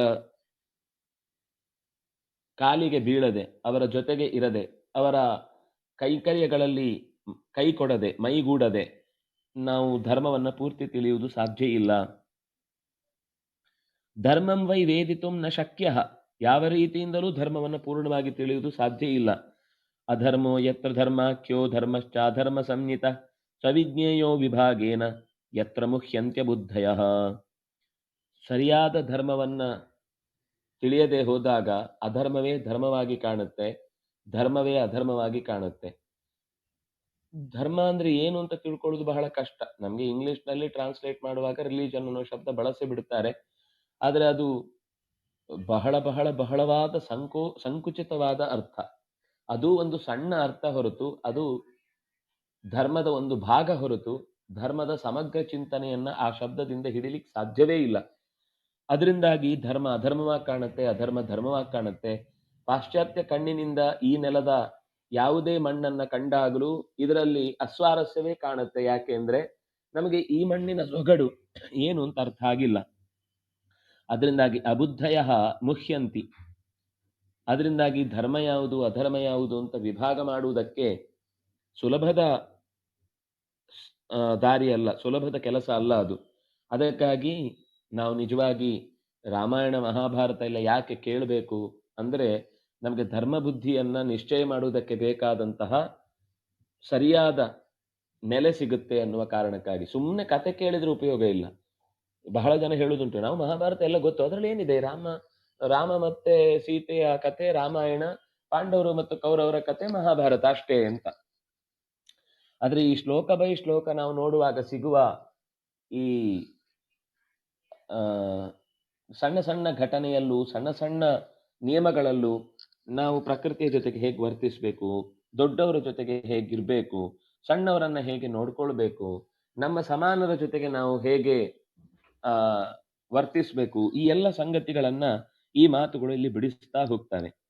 ಸವಿಜ್ಞೇಯೋ ವಿಭಾಗೇನ ಆಚಾರ ಸಂಭವೋ ಧರ್ಮೋ ಧರ್ಮಾದ್ವೇತಾ ಸಮುತ್ಥಿತಾ ವೇದೈರ್ಯಜ್ಞ ಸಮುತ್ಪನ್ನ ಯಜ್ಞೈರ್ದೇವಾ ಪ್ರತಿಷ್ಠಿತಾ. ನಮ್ಮ ಇನ್ನೊಬ್ಬರಿಗೆ ತೊಂದರೆ ಕೊಡದ ಒಳ್ಳೆಯ ನಡೆಯನ್ನ ಆಚಾರ ಅಂತ ಕರೀತಾರೆ. 4 ಜನಕ್ಕೆ ಹಿಂಸೆ ಮಾಡುವ, 4 ಜನರನ್ನ ಹೀಗಳೆಯುವ, ಅಥವಾ ನಮ್ಮ ಬಗ್ಗೆ ನಮಗೆ ಹೆಮ್ಮೆ ಅಂತ ಅನ್ನಿಸುವ ರೀತಿಯಲ್ಲಿ ನಾವು ಅಹಂಕಾರಕ್ಕೆ ಒಳಗಾಗುವ ರೀತಿಯ ಆಚರಣೆಗಳನ್ನ ಹೇಳಲಿಲ್ಲ. ಎಷ್ಟು ತಗ್ಗಿ ಬಗ್ಗೆ ನಡೆದು ನಮ್ಮ ತನವನ್ನ ನಾವು ಉಳಿಸಿಕೊಳ್ತಾ, ಇನ್ನೊಬ್ಬರ ತನವನ್ನ ನಾವು ಎಂದೂ ಘಾಸಿ ಮಾಡದೆ, ಅವರವರ ಉಪಾಸನೆ ಚರ್ಚೆ ಬಂದಾಗ ವಿಷಯ ಬೇರೆ, ಅನುಷ್ಠಾನಕ್ಕೆ ಬಂದಾಗ ವಿಷಯ ಬೇರೆ. ಒಬ್ರಿಗೊಬ್ರು ಹೇರುವುದಲ್ಲ, ಅವರವರಲ್ಲಿ ಏನಾದ್ರೂ ಜ್ಞಾನ ವಿಕಾಸಕ್ಕಾಗಿ ಪ್ರಶ್ನೆಗಳು ಬಂದಾಗ ಉತ್ತರಿಸುವಂತಹ ಪ್ರಯತ್ನ ಮಾಡುವುದು ತಪ್ಪಲ್ಲ. ಆದರೆ ಆಚಾರ ಅಂತ ಅನ್ನೋದು ನಿರಂತರ ನಮಗೇನು ಹಿಂದಿನ ಪರಂಪರೆ ಬಂದಿದೆಯೋ ಅದನ್ನ ಯಥಾವತ್ತಾಗಿ ನಡೆಸಿಕೊಳ್ತಾ ಹೋಗುವಾಗ ನಮಗೆ ತನ್ನಿಂದ ತಾನೇ ವೇದದ ಮತ್ತೊಂದು ಮುಖ ಗೊತ್ತಾಗ್ತಾ ಹೋಗುತ್ತೆ. ಈ ಧರ್ಮವನ್ನ ಆಚರಣೆ ಮಾಡುವುದರಿಂದ ವೇದಾಹ ಸಮುತ್ಥಿತಾಹ. ಯಾಕಂದ್ರೆ ಋಷಿ ಮುನಿಗಳು ಚೆನ್ನಾಗಿ ವೇದವನ್ನ ಅನುಸರಣೆ ಅಂದ್ರೆ ಆಚರಣೆಯನ್ನ ಮಾಡಿಕೊಂಡು ಬಂದದ್ರಿಂದ ಅವರ ನಡೆಯಿಂದ ಅವರಿಗೆ ವೇದದ ಸ್ಫುರಣೆಯಾಯಿತು. ಈ ವೇದಾಹ ಸಮುತ್ಥಿತಾಹ, ವೇದಗಳು ಎದ್ದು ಬಂದವು. ವೇದಗಳಿಂದ ಲೋಕದ ಅನೇಕ ಚಟುವಟಿಕೆಗಳಿಗೆ, ಅಂದ್ರೆ ಅವರು ಹೇಳಿದ ಮಾತು ವೇದಗಳು, ವೇದದ ಮಾತುಗಳಿಂದ ನಮ್ಮ ಅನೇಕ ಚಟುವಟಿಕೆಗಳಲ್ಲಿ, ಯಾಕಂದ್ರೆ ಅವರು ಪ್ರಯೋಗಶೀಲರಾಗಿ ಕಾರ್ಯವನ್ನು ಮಾಡಿ, ನೀವು ಹೀಗೆ ಮಾಡಬೇಡಿ, ಹೀಗೆ ಮಾಡಿ, ಇದರಿಂದ ಎಷ್ಟೋ ದಾರಿ ನಾವು ತಪ್ಪು ದಾರಿ ತಿಳಿದು ಎಲ್ಲೆಲ್ಲೋ ಹೋಗಿ ಮತ್ತೆ ಮುಖ್ಯ ದಾರಿಗೆ ಬರುವಷ್ಟರಲ್ಲಿ ಬಂದ್ರೆ, ಅಷ್ಟರಲ್ಲಿ ಕಳೆದೇ ಹೋಗ್ಬಿಟ್ರೆ ಅದು ದೇವರೇ ಗತಿ. ಆದ್ರೆ ದೊಡ್ಡವರು ಹಾಗೆ ಹೋಗ್ಬೇಡಿ, ಅಲ್ಲಿ ಕಷ್ಟ ಆಗುತ್ತೆ. ಒಂದು ವಿವಾಹ ಅಂತ ಇಟ್ಕೊಳ್ಳಿ, ಒಂದು ಮದುವೆ ಅಂತಂದಾಗ ಹಿರಿಯರು ಹೇಳ್ತಾರೆ, ಈ ತರ ಮಾಡಿ, ಈ ತರ ಮಾಡಿ, ಇದು ಮಾಡಿದ್ರೆ ಒಳ್ಳೇದು, ಅಥವಾ ಯಾವುದೋ ಒಂದು ಫಂಕ್ಷನ್. ಗೊತ್ತಿದ್ದವರು ಹೇಳುವಾಗ ಅನೇಕ ಸಮಸ್ಯೆಗಳನ್ನ, ಅನೇಕ ಉಳಿತಾಯಗಳನ್ನ ನಾವು ಮಾಡ್ಕೊಳ್ಳಿಕ್ ಸುಲಭ ಆಗುತ್ತೆ. ಸಮಯದ ಉಳಿತಾಯ ಇರಬಹುದು, ದುಡ್ಡಿನ ಉಳಿತಾಯ ಇರಬಹುದು, ಬೌದ್ಧಿಕ ಶ್ರಮದ ಉಳಿತಾಯ ಇರಬಹುದು, ಅಥವಾ ಏನಾದ್ರೂ ಅಸಹನೆಯಿಂದ ನಾವು ಒಂದಿಷ್ಟು ಸಂಬಂಧಗಳನ್ನ ಕಳ್ಕೊಳ್ಳುವ ಪ್ರಸಂಗ ಬರುವುದನ್ನ ತಪ್ಪಿಸುವುದಿರಬಹುದು. ಹೀಗೆ ನೂರಾರು ತರದ ಉಪಯೋಗಗಳಿವೆ. ಈ ಉಪಯೋಗಗಳನ್ನ ದೊಡ್ಡವರ ದಾರಿಯಲ್ಲಿ ಅನುಸರಿಸಿಕೊಂಡು ಹೋದಾಗ, ಯಜ್ಞ ಅಂತಂದಾಗ, ಯಜ್ಞ ಅಂದ್ರೆ ಮತ್ತೆ ಬರೀ ಕುಂಡದಲ್ಲಿ ಹಾಕೋ ಆಹುತಿ ಅಂತ ಮಾತ್ರ ಅಲ್ಲ. ಯಜ್ಞ ಅಂತಂದ್ರೆ ನಾವು ನಿತ್ಯ ನಡೆಸುವ ಪ್ರತಿಯೊಂದು ಕಾರ್ಯವೂ ಯಜ್ಞ. ಭೋಜನವೂ ಒಂದು ಯಜ್ಞ. ನಾವು ಊಟ ಮಾಡ್ತಾ ಇದ್ದೇವೆ ಅಂದ್ರೆ ಒಂದು ಯಜ್ಞ ಅಂತ ಅರ್ಥ. ಹೊಟ್ಟೆಯಲ್ಲಿರುವಂತಹ ವೈಶ್ವಾನರ ಅಗ್ನಿಗೆ ನಾವು ಹಾಕುವ ಪ್ರತಿಯೊಂದು ತುತ್ತು ಕೂಡ ಆಹುತಿಗಳಾಗಿ ಭಗವಂತನನ್ನ ಮೆಚ್ಚಿಸುವುದಕ್ಕೆ ಕಾರಣವಾಗುತ್ತೆ ಅನ್ನೋದು ಋಷಿಗಳ ಕಲ್ಪನೆ. ಪ್ರತಿಯೊಂದು ಅನ್ನದ ತುತ್ತಿನಲ್ಲೂ ನಮಗೆ ಎಚ್ಚರ ಇದ್ದು ತಿಂತಾ ಇದ್ರೆ ಅದರ ಜೀರ್ಣವಾಗುವ ಕ್ರಿಯೆಯಲ್ಲಿ ನಮ್ಮ ಮನಸ್ಸಿನ ಭಾವಗಳು ಅಲ್ಲಿ ಅದರ ಬಗ್ಗೆ ನಮಗೆ ದೇವರು ಕೊಟ್ಟಂತಹ ಈ ಅಪೂರ್ವವಾದ ತುತ್ತಿನ ಹಿಂದೆ ಇರುವಂತಹ ಗೌರವ ಭಾವವನ್ನು ನಾವು ತಾಳಿ ಸ್ವೀಕಾರ ಮಾಡಿದ್ರೆ ಆಹಾರ ಅದೇ ತರದ ಗೌರವ ಭಾವವನ್ನ ನಮ್ಮಲ್ಲೂ ಬೆಳೆಸುತ್ತೆ, ಇನ್ನೊಬ್ಬರ ಬಗ್ಗೆಯೂ ಬೆಳೆಸುತ್ತೆ. ಅಂದ್ರೆ ಯಾವುದೇ ಒಂದು ವಿಷಯ ಅದರ ಮಹತ್ವ, ನಾನು ಈಗ ಇದ್ದೇನೆ ಅಂದ್ರೆ ಇದಕ್ಕೆ ಕಾರಣವಾದ ಕೋಟಿ ಕೋಟಿ ಸಂಗತಿಗಳು ನಮ್ಮ ಜೊತೆಗಿದ್ದದ್ರಿಂದಾಗಿ ನಾವು ಸುಖವಾಗಿದ್ದೇವೆ ಅನ್ನೋದು ಅರ್ಥ ಆದ್ರೆ ಆವಾಗ ಬೇರೆ ಸುಖ ಪಡ್ಲಿಕ್ಕೆ ಸಂಗತಿಗಳನ್ನು ಹುಡ್ಕೊಂಡು ಹೋಗಬೇಕಾಗಿಲ್ಲ. ನಾನು ಈ ಕ್ಷಣದಲ್ಲಿ ಇದ್ದೇನೆ. ಪುಟ್ಟ ಮಗು ಎಷ್ಟು ಪುಟ್ಟ ಪುಟ್ಟ ಬೆರಳುಗಳಿಂದ ಕೂಡಿದ್ದು, ಈಗ ಒಂದು 20-70 ಆದಾಗ ಆ ಬೆರಳಿನಲ್ಲಿ ಆಗ ಏನೆಲ್ಲ ದೇಹದ ಅಂಶಗಳಿದ್ದು, ಸ್ನಾಯು, ರಕ್ತ, ಮಜ್ಜೆ, ಮಾಂಸ, ಅಥವಾ ಈ ದೇಹಕ್ಕೆ ಸಂಬಂಧಪಟ್ಟ ನಾಡಿಗಳು, 72,000 ಕೋಟಿ ನಾಡಿಗಳು ಹಾಗೆ ಒಳಗಿನಿಂದ ತುಂಬಿಕೊಂಡು ಈ ಶರೀರ ಇದೆಯಲ್ವಾ, ಇಷ್ಟು ಸಾಕು ಸುಖ ಪಡ್ಲಿಕ್ಕೆ ಬೇಕಾದ ಕಾರಣಗಳು. ಹಾಗಾಗಿ ಧರ್ಮವನ್ನ ತಿಳ್ಕೊಳ್ಳುವಾಗ ನಮ್ಗಾದ ಉಪಕಾರವನ್ನ ಸ್ಮರಿಸಿ ಅದರ ಮೂಲಕ ದೊಡ್ಡವರು ಹಾಕಿಕೊಟ್ಟ ಮಾತಿನ ನೆಲೆಯಲ್ಲಿ ಯಜ್ಞವನ್ನು ನಡೆಸ್ತಾ ಹೋಗುವಂಥದ್ದು ಬುದ್ಧಿವಂತನ ದಾರಿ. ಈ ದಾರಿಯಲ್ಲಿ ಸಾಗಿದಾಗ ದೇವಾಹ ಪ್ರತಿಷ್ಠಿತಾಹ, ಅವನ ದಾರಿಯಲ್ಲಿ ಅವನ ಜೊತೆಗೆ ದೇವತೆಗಳು ಇರ್ತಾರೆ. ಬಾ, ನಾವು ನಿನ್ನನ್ನ ಕರ್ಕೊಂಡು ಹೋಗ್ತೇವೆ ಅನ್ನುವ ಒಂದು ಪ್ರೀತಿಯ ಕೈದಾರಿಯಾಗಿ ಕೈ ಹಿಡಿದು ನಡ್ಕೊಂಡು ಹೋಗ್ತಾರೆ. ವೇದಾಚಾರ ವಿಧಾನೋಕ್ತೈಃ ಯಜ್ಞೈರ್ಧಾರ್ಯಂತಿ ದೇವತಾಃ ಬೃಹಸ್ಪತ್ಯುಶನಃ ಪ್ರೋಕ್ತೈಃ ನಯೈಃ ಧಾರ್ಯಂತಿ ಮಾನವಾಃ. ಈ ದೊಡ್ಡವರ ಮಾತಿನ ಅನುಸರಣೆಯನ್ನ ಮಾಡ್ತಾ, ಅವರು ಹೇಳಿದ ವಿಧಾನದಲ್ಲಿ ನಡೆಯುತ್ತಾ ಯಜ್ಞಗಳನ್ನ ದೇವತೆಗಳು ಬಹಳ ಇಷ್ಟಪಟ್ಟು ಸ್ವೀಕರಿಸ್ತಾರೆ. ಪರಸ್ಪರಂ ಭಾವಯಂತಹ, ದೇವತೆಗಳು ನಾವು ಮಾಡಿದ ಯಜ್ಞಗಳನ್ನ ಸ್ವೀಕರಿಸಿ ಸಂತೋಷ ಪಡ್ತಾರೆ. ಮತ್ತೆ ಯಜ್ಞವನ್ನ ನಡೆಸಲಿಕ್ಕೆ ಬೇಕಾದಂತಹ ಪೂರ ಪ್ರಾಕೃತಿಕವಾದಂತಹ ಸೌಖ್ಯ, ದೈಹಿಕವಾದ ಸೌಖ್ಯ, ದೈಶಿಕವಾದ ಸೌಖ್ಯಗಳನ್ನ ಮರಳಿ ನೀಡುತ್ತಾರೆ. ಇದನ್ನ ಬೃಹಸ್ಪತ್ಯಾಚಾರ್ಯರು, ಉಶನಸ್ಸು ಮೊದಲಾದಂತಹ, ಉಶನಸ್ಸು ಅಂದ್ರೆ ಶುಕ್ರಾಚಾರ್ಯರು, ಶುಕ್ರಾಚಾರ್ಯರೇ ಮೊದಲಾದವರು ಬೇರೆ ಬೇರೆ ಧರ್ಮದ ನಡೆಯ ದಾರಿಯನ್ನ, ಧರ್ಮವನ್ನ ನಾವು ಅನುಸರಿಸಿಕೊಂಡು ಹೋಗಬೇಕಾದ ಹೆಜ್ಜೆಗಳು ಹೇಗಿರಬೇಕು ಅನ್ನೋದನ್ನ ತಿಳಿಸಿದ್ದಾರೆ. ಇದರಿಂದ ಮನುಷ್ಯ ಮತ್ತೆ ತನ್ನ ಬದುಕನ್ನ ಕಟ್ಟಿಕೊಳ್ಳುವುದಕ್ಕೆ ಸಾಧ್ಯವಾಗುತ್ತೆ. ನಯೈಹಿ ಧಾರ್ಯಂತಿ ಮಾನವಾಹ, ಅವರು ಹಾಕಿಕೊಟ್ಟ ಸಾಧನೆಯ ಗೆರೆಗಳನ್ನೇ ತಿದ್ದುತ್ತಾ ಹೋದ್ರೆ, ಅಂದ್ರೆ ಅದರ ಮೇಲೇನೆ ಮತ್ತೆ ಅಭ್ಯಾಸ ಮಾಡ್ತಾ ಹೋದ್ರೆ, ಹೇಗೆ ಮಗು ಬರೆದುಕೊಟ್ಟ ಅಕ್ಷರದ ಮೇಲೆ ಮತ್ತಷ್ಟು ಅಕ್ಷರವನ್ನ ಗೆರೆಯನ್ನ ಹಾಕ್ತಾ ಹಾಕ್ತಾ ಹಾಕ್ತಾ ಕೊನೆಗೆ ಅವರು ಕೊನೆಯ ತನಕನೂ ಹಾಕಿಕೊಡುವುದಿಲ್ಲ. ಅಭ್ಯಾಸ ಆದ್ಮೇಲೆ ಮತ್ತೆ ಅವನೇ ಬರೀತಾನೆ. ಹಾಗೆ ಬರೆಯುವಾಗ ಅವನು ಅಭ್ಯಾಸ ಚೆನ್ನಾಗಿ ಮಾಡಿದ್ದ ಅಂದ್ರೆ ಅದೇ ತರ ಗುಂಡು ಗುಂಡಕ್ಕೆ ಬರುತ್ತೆ. ಅವನು ಅಭ್ಯಾಸ ಮಾಡುವಾಗ ಒಂದು 4 ಸರ್ತಿ ಗೆರೆ ಹಾಕ್ಲಿಕ್ಕೆ ಬಂತು ಅಂತ ಅವನು ಸೀದಾ ಇನ್ನೊಂದು ಕಡೆಗೆ ಬರೀಲಿಕ್ಕೆ ಶುರು ಮಾಡಿದ ಅಂದ್ರೆ ಕುಂಬಳಕಾಯಿ ಅಕ್ಷರನೇ ಇರುತ್ತೆ. ಅಭ್ಯಾಸ ಮಾಡಿದಾಗ ಹೇಗಿರುತ್ತೋ ಅವನು ಒಂದು ಪೇಜಿಗೆ 10 ಲೈನ್ ಬರೆಯುವುದು. ಅದಕ್ಕಿಂತ ಆಚೆ ಯಾಕೆಂದ್ರೆ ಅದು ಯಾರ ಬರವಣಿಗೆ ಬಹಳ ಕಮ್ಮಿ ಇರುತ್ತೋ ಅವರಿಗೆ ಅಕ್ಷರಗಳು ತುಂಬಾ ದೊಡ್ಡದಾಗ್ತಾ ಹೋಗುತ್ತೆ. ಅದಕ್ಕೋಸ್ಕರನೇ ಸಾಮಾನ್ಯವಾಗಿ ಚಿಕ್ಕ ಲೈನ್ಗಳಿರುವಂತಹ ಕಾಪಿ ರೈಟಿಂಗ್ ಇತ್ಯಾದಿಗಳನ್ನೆಲ್ಲ ಆಮೇಲಿನ ದಾರಿಯಲ್ಲಿ ಮಾಡುವುದು. ಆದ್ರೆ ನೀವು ಪ್ರಾಚೀನರಿಗೆಲ್ಲ ಕಾಪಿ ರೈಟಿಂಗ್ ಎಲ್ಲಿತ್ತು? ಅವ್ರು ಬರೀ ಮರಳಲ್ಲೇ ಬರೆದು ಅಭ್ಯಾಸ ಮಾಡಿದ್ದನ್ನ ನೋಡಿ ಕೊನೆಗೆ ತಾಳೆಗರಿಯಲ್ಲಿ ಬರೆಯುವಾಗ ಅದು ಎಷ್ಟು ಚಿಕ್ಕ ಅಕ್ಷರ, ಒಂದು ತುದಿಯಿಂದ ಇನ್ನೊಂದು ತುದಿ ತನಕ ಒಂದು ಚೂರು ಗಟ್ಟ ಹತ್ಲಿಕ್ಕಿಲ್ಲ. ನಮ್ಮ ಪೇಪರ್ಗಳಲ್ಲಿ ನಾವು ಬರೆಯುವಾಗ ಅದು ಕಾಶ್ಮೀರದಿಂದ ಶುರುವಾಗಿ ಒಂದೋ ಕನ್ಯಾಕುಮಾರಿಗೆ ಹೋಗುತ್ತೆ, ಒಂದೋ ಕನ್ಯಾಕುಮಾರಿಯಿಂದ ಶುರುವಾಗಿ ಕಾಶ್ಮೀರಕ್ಕೆ ಹತ್ತುತ್ತೆ. ಈ ರೀತಿ ಒಂದು ಕಡೆಯಿಂದ ಒಂದು ಕಡೆಗೆ ನಮ್ಮ ಬೆಟ್ಟ ಗುಡ್ಡಗಳೆಲ್ಲ ಇಳಿಜಾರುಗಳೆಲ್ಲ ಎಲ್ಲೆಲ್ಲೋ ನದಿಯಾಗಿ ಹರಿದು ಯಾರಿಗೂ ನೀರು ಸಿಗದೆ ಎಲ್ಲೇಗೋ ಮರೆಯಾಗ್ಬಿಡುತ್ತೆ. ಆದ್ರೆ ಬರವಣಿಗೆ ಅನ್ನೋದು ಚೆನ್ನಾಗಿ ಅಭ್ಯಾಸ ಆದಾಗ, ಬೋರ್ಡಲ್ಲಿ ಬರೆದ ಅಭ್ಯಾಸ ಆದವರಿಗೆ ಅದು ಬರೆಯುವುದು ಅಂದ್ರೆ ಸುಮ್ಮನೆ ಒಂದು 4 ಅಕ್ಷರ ಬರೆಯುವುದಲ್ಲ. ಚೆನ್ನಾಗಿ ಬರೆದ ಅಭ್ಯಾಸ ಮಾಡಿದವರಾದ್ರೆ ಗೆರೆ ಒಂದೇ ರೀತಿ ಇರುತ್ತೆ, ಅಕ್ಷರ ಒಂದೇ ರೀತಿ ಇರುತ್ತೆ, ಅದರ ಸ್ಪಷ್ಟತೆ ಇರುತ್ತೆ, ಒಂದು ಪದದಿಂದ ಮತ್ತೊಂದು ಪದಕ್ಕೆ ಅಂತರ ಇರುತ್ತೆ.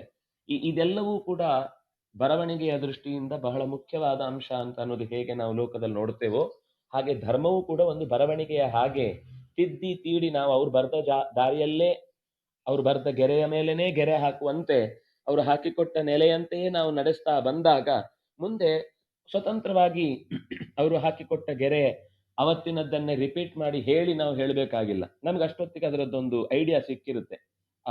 ಈಗ ಒಂದು 10 ಇವೆಂಟ್ ಅನ್ನ ಅರೇಂಜ್ ಮಾಡಿ ಅಭ್ಯಾಸ ಆದವನಿಗೆ ಯಾರೋ ದೊಡ್ಡವರು ಮೊದಲೆಲ್ಲ ತುಂಬಾ ಗೈಡೆನ್ಸ್ ಕೊಡ್ತಾರೆ. ಆಮೇಲೆ ಅವನದ್ದೇ ಆದ ಒಂದು ಆಲೋಚನೆ ಬೆಳೆಯುತ್ತೆ. ಇದನ್ನ ಹೀಗೆ ಮಾಡಿದ್ರೆ ಹೆಚ್ಚು ಸರಿ ಹೋಗುತ್ತೆ ಅಂದ್ರೆ ಆಗಿನ ಕೆಲವು ಸಮಸ್ಯೆಗಳು, ಬದಲಾದ ಕೆಲವು ಪರಿಸ್ಥಿತಿಗಳು, ಅವನ ಆಲೋಚನೆಯಲ್ಲೂ ಕೂಡ ಧರ್ಮವು ನಿಂತ ನೀರಲ್ಲ. ಕಾಲ ಕಾಲಕ್ಕೆ ಸ್ವಲ್ಪ ಸ್ವಲ್ಪ ಹಾಗಂತೇಳಿ ಬೇಸೆ ಕಳ್ಕೊಂಡು ಧರ್ಮ ಬದಲಾಗುವುದಿಲ್ಲ. ಅಹಿಂಸೆ ಅಂತ ಅನ್ನೋದು ಯಾವತ್ತಿಗೂ ತಪ್ಪೆ. ಆದ್ರೆ ಆ ಅಹಿಂಸೆ ಅಂತ ಅನ್ನೋದು ಧರ್ಮದ ರಕ್ಷಣೆಗೋಸ್ಕರ ನಾವು ನಡೀಬೇಕು ಅಂತಿದ್ದಾಗ ಹಿಂಸೆಯು ಕೂಡ ಅನಿವಾರ್ಯವಾದಂತಹ ಸ್ಥಿತಿಗೆ ಬರುತ್ತೆ ಅನ್ನುವ ಎಚ್ಚರ ಗೊತ್ತಿರಬೇಕು. ಆದ್ರೆ ನನ್ನ ಮತವನ್ನ ಒಪ್ಪದವನ ತಲೆ ತೆಗೀರಿ ಅಂತ ಅನ್ನೋದು ಅಹಿಂಸೆ ಅಲ್ಲ. ನಮ್ಮ ಧರ್ಮವನ್ನು ನಮಗೆ ಉಳಿಸಿಕೊಳ್ಳಿಕ್ಕೋಸ್ಕರ ನಮಗೆ ಹೆಣಗಾಡಬೇಕು ಅಂತ ಅನ್ನೋ ಪ್ರಸಂಗ ಬಂದಾಗ ಅದು ಅಹಿಂಸೆಯೇ ಆಗುತ್ತೆ ಅನ್ನುವ ಈ ಎಚ್ಚರದ ಮಾತಿನ ಜೊತೆಗೆ ಬದುಕು ಇರಬೇಕು ಅಂತ ಹನುಮಂತ ಎಚ್ಚರಿಸ್ತಾನೆ. ಬಲ್ಯಾಕರ ವಾಣಿಜ್ಯಾಭಿಃ ಕೃಷ್ಯರ್ಥೈರ್ಯೋನಿಪೋಷಣೈಃ ವಾರ್ತಯಾ ಧಾರ್ಯತೆ ಸರ್ವಂ ಧರ್ಮೈರೇತೈರ್ದ್ವಿಜಾತಿಭಿಃ. ಈ ಮನುಷ್ಯರು ತಾನು ಸಂಗ್ರಹ ಮಾಡಿದ್ರಲ್ಲಿ ಹೆಚ್ಚಿನ ಒಂದು ಭಾಗವನ್ನ ಕರದ ರೂಪದಲ್ಲಿ, ಕೆಲವೊಮ್ಮೆ ಆಕರ ಅಂದ್ರೆ ಗಣಿ, ಬಲಿ, ಆಕರ, ವಾಣಿಜ್ಯ. ಒಬ್ಬ ಋತ್ವಿಜನಾದವನು ತಾನು ಸಂಪಾದಿಸಿದ ಸಂಪಾದನೆಯಲ್ಲಿ ಒಂದು ಭಾಗವನ್ನ ರಾಜನಿಗೆ ಕೊಡುವಂಥದ್ದು ಷಡಂಶಃ ಅಂತ ಹೇಳ್ತಾರೆ. ಷಷ್ಠಾಂಶ ವೃತ್ತೇರಪಿ ಧರ್ಮ ಏಷಃ ಅಂತ ಕಾಳಿದಾಸನು ಹೇಳುವ ಮಾತು. ಭಾರತದಲ್ಲೂ ಭೀಷ್ಮಾಚಾರ್ಯರು ಈ ಮಾತನ್ನ ಮುಂದೆ ಹೇಳುವವರಿದ್ದಾರೆ. 6ನೇ ಒಂದು ಭಾಗವನ್ನ, ಅದು ಆ ಕಾಲಕ್ಕೆ ಕೆಲವೊಮ್ಮೆ ಸಮೃದ್ಧಿಯ ವ್ಯತ್ಯಾಸವನ್ನು ನೋಡಿಕೊಂಡು ರಾಜರು ವ್ಯತ್ಯಾಸ ಮಾಡುವುದಿದೆ.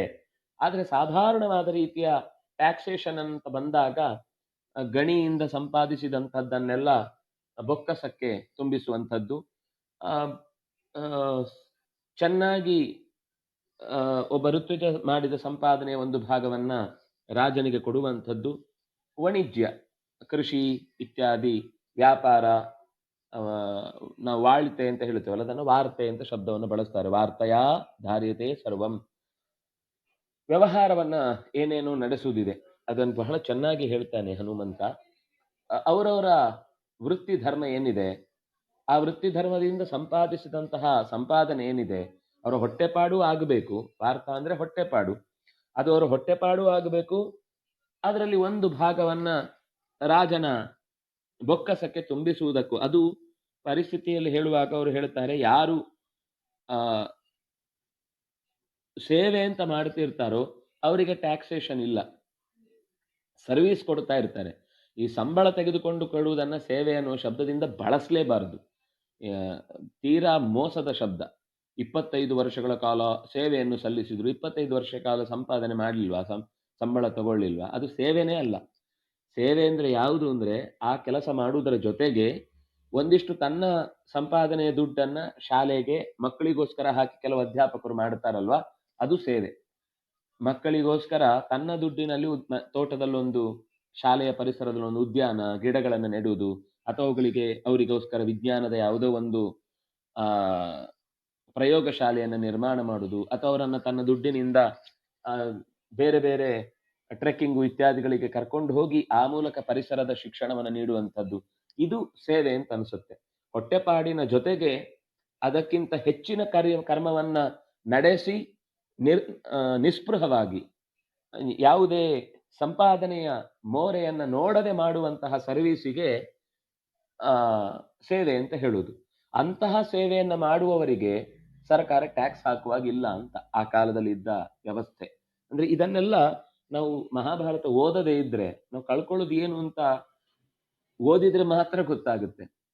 ಒಂದ್ಸಲ ಓದಿದ್ರೆ ನಾವೇನೇನ್ ಕಳ್ಕೊಂಡ್ವಿ, ಕನಿಷ್ಠ ಪಕ್ಷ ನಮ್ಮ ಸುತ್ತಲಿನವ್ರು ಏನ್ ಕಳ್ಕೊಂಡ್ರು, ನಮ್ಗೆ ಈಗ ಅರ್ಥ ಆಯ್ತು, ಅದನ್ನ ಇಂಪ್ಲಿಮೆಂಟೇಷನ್ ಎಲ್ಲಿ ಮಾಡುದು ಗೊತ್ತಾಗದೇ ಇರ್ಬೋದು.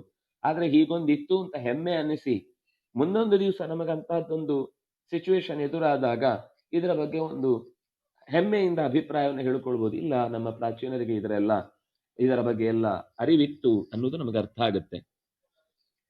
ತ್ರಯೀ ವಾರ್ತಾ ದಂಡನೀತಿ ತಿಸ್ರೋ ವಿದ್ಯಾ ವಿಜಾನತಾಂ ತಾಭಿ ಸಮ್ಯಕ್ ಪ್ರವೃತ್ತಾಭಿ ಲೋಕಯಾತ್ರಾ ವಿಧೀಯತೆ. ಇವನೊಬ್ಬ ಕ್ಷತ್ರಿಯನಾದ್ರಿಂದಾಗಿ ಹನುಮಂತ ಈ ಎಲ್ಲ ಸಂಗತಿಗಳನ್ನ ಅವನ ಜೊತೆಗೆ ಹೇಳ್ತಾ ಇದ್ದಾನೆ. ತ್ರಯಿ ವೇದಗಳ ಅಧ್ಯಯನ, ಅಧ್ಯಾಪನ ಇತ್ಯಾದಿ. ವಾರ್ತಾ ಅಂತಂದ್ರೆ ವ್ಯವಹಾರ, ಕೃಷಿ, ಗೋರಕ್ಷ, ವ್ಯಾಪಾರ ಇತ್ಯಾದಿ ಎಲ್ಲ. ದಂಡನೀತಿ ನಿಗ್ರಹಿಸುವ, ತಪ್ಪು ಮಾಡಿದವರನ್ನ ಶಿಕ್ಷಿಸುವ. ಅಂದ್ರೆ ಒಂದು ಕ್ಷತ್ರಿಯ, ಒಬ್ಬ ಋತ್ವಿಜ ಮತ್ತೊಬ್ಬ ವೈಶ್ಯ ಅನ್ನುವ 3 ವ್ಯವಹಾರಗಳು ರಾಜನಿಗೂ ಚೆನ್ನಾಗಿ ಗೊತ್ತಿರಬೇಕು.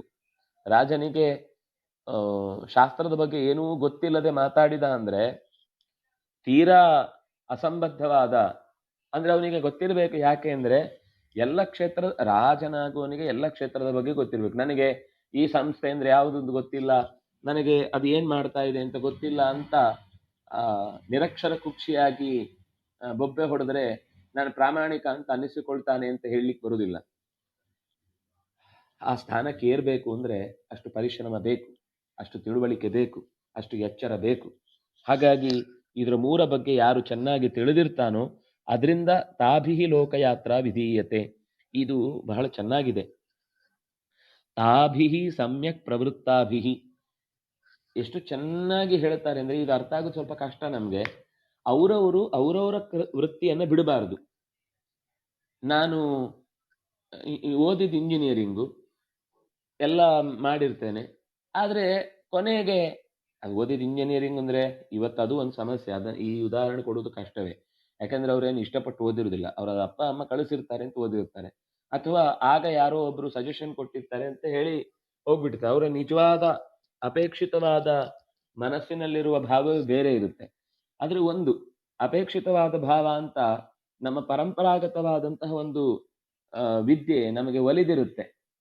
ಇವತ್ತೇನು ಅಂದ್ರೆ ದುಡ್ಡು ಯಾವ್ದ್ರಲ್ಲಿ ಜಾಸ್ತಿ ಸಿಗುತ್ತೋ ಅದು ಬೇಕು ಅಂತ ಅಷ್ಟೇ ಹೊರತು, ಒಂದೋ ದುಡ್ಡು, ಒಂದೋ ಪ್ರತಿಷ್ಠೆ, ಇಷ್ಟಕ್ಕೆ ನಾವು ಬೇರೆ ಕೆಲಸಗಳನ್ನು ಆಯ್ಕೊಳ್ತೇವೆ ಹೊರತು ನಿಜವಾಗಿ ಅದರಲ್ಲಿ ನಮಗೆ ಏನೋ ಒಂದು ಹೊಸತನ್ನ ಹುಟ್ಟು ಹಾಕಬೇಕು ಅನ್ನುವ ಪ್ರೀತಿ, ವಿಶ್ವಾಸ, ಎಚ್ಚರ ನಮಗೆ ಇರುವುದು ಹೌದಾಗಿದ್ರೆ ಖಂಡಿತ ಯಾರಾದ್ರೂ ಯಾವ ವೃತ್ತಿಯನ್ನಾದ್ರೂ ಆಚರಿಸಬಹುದು.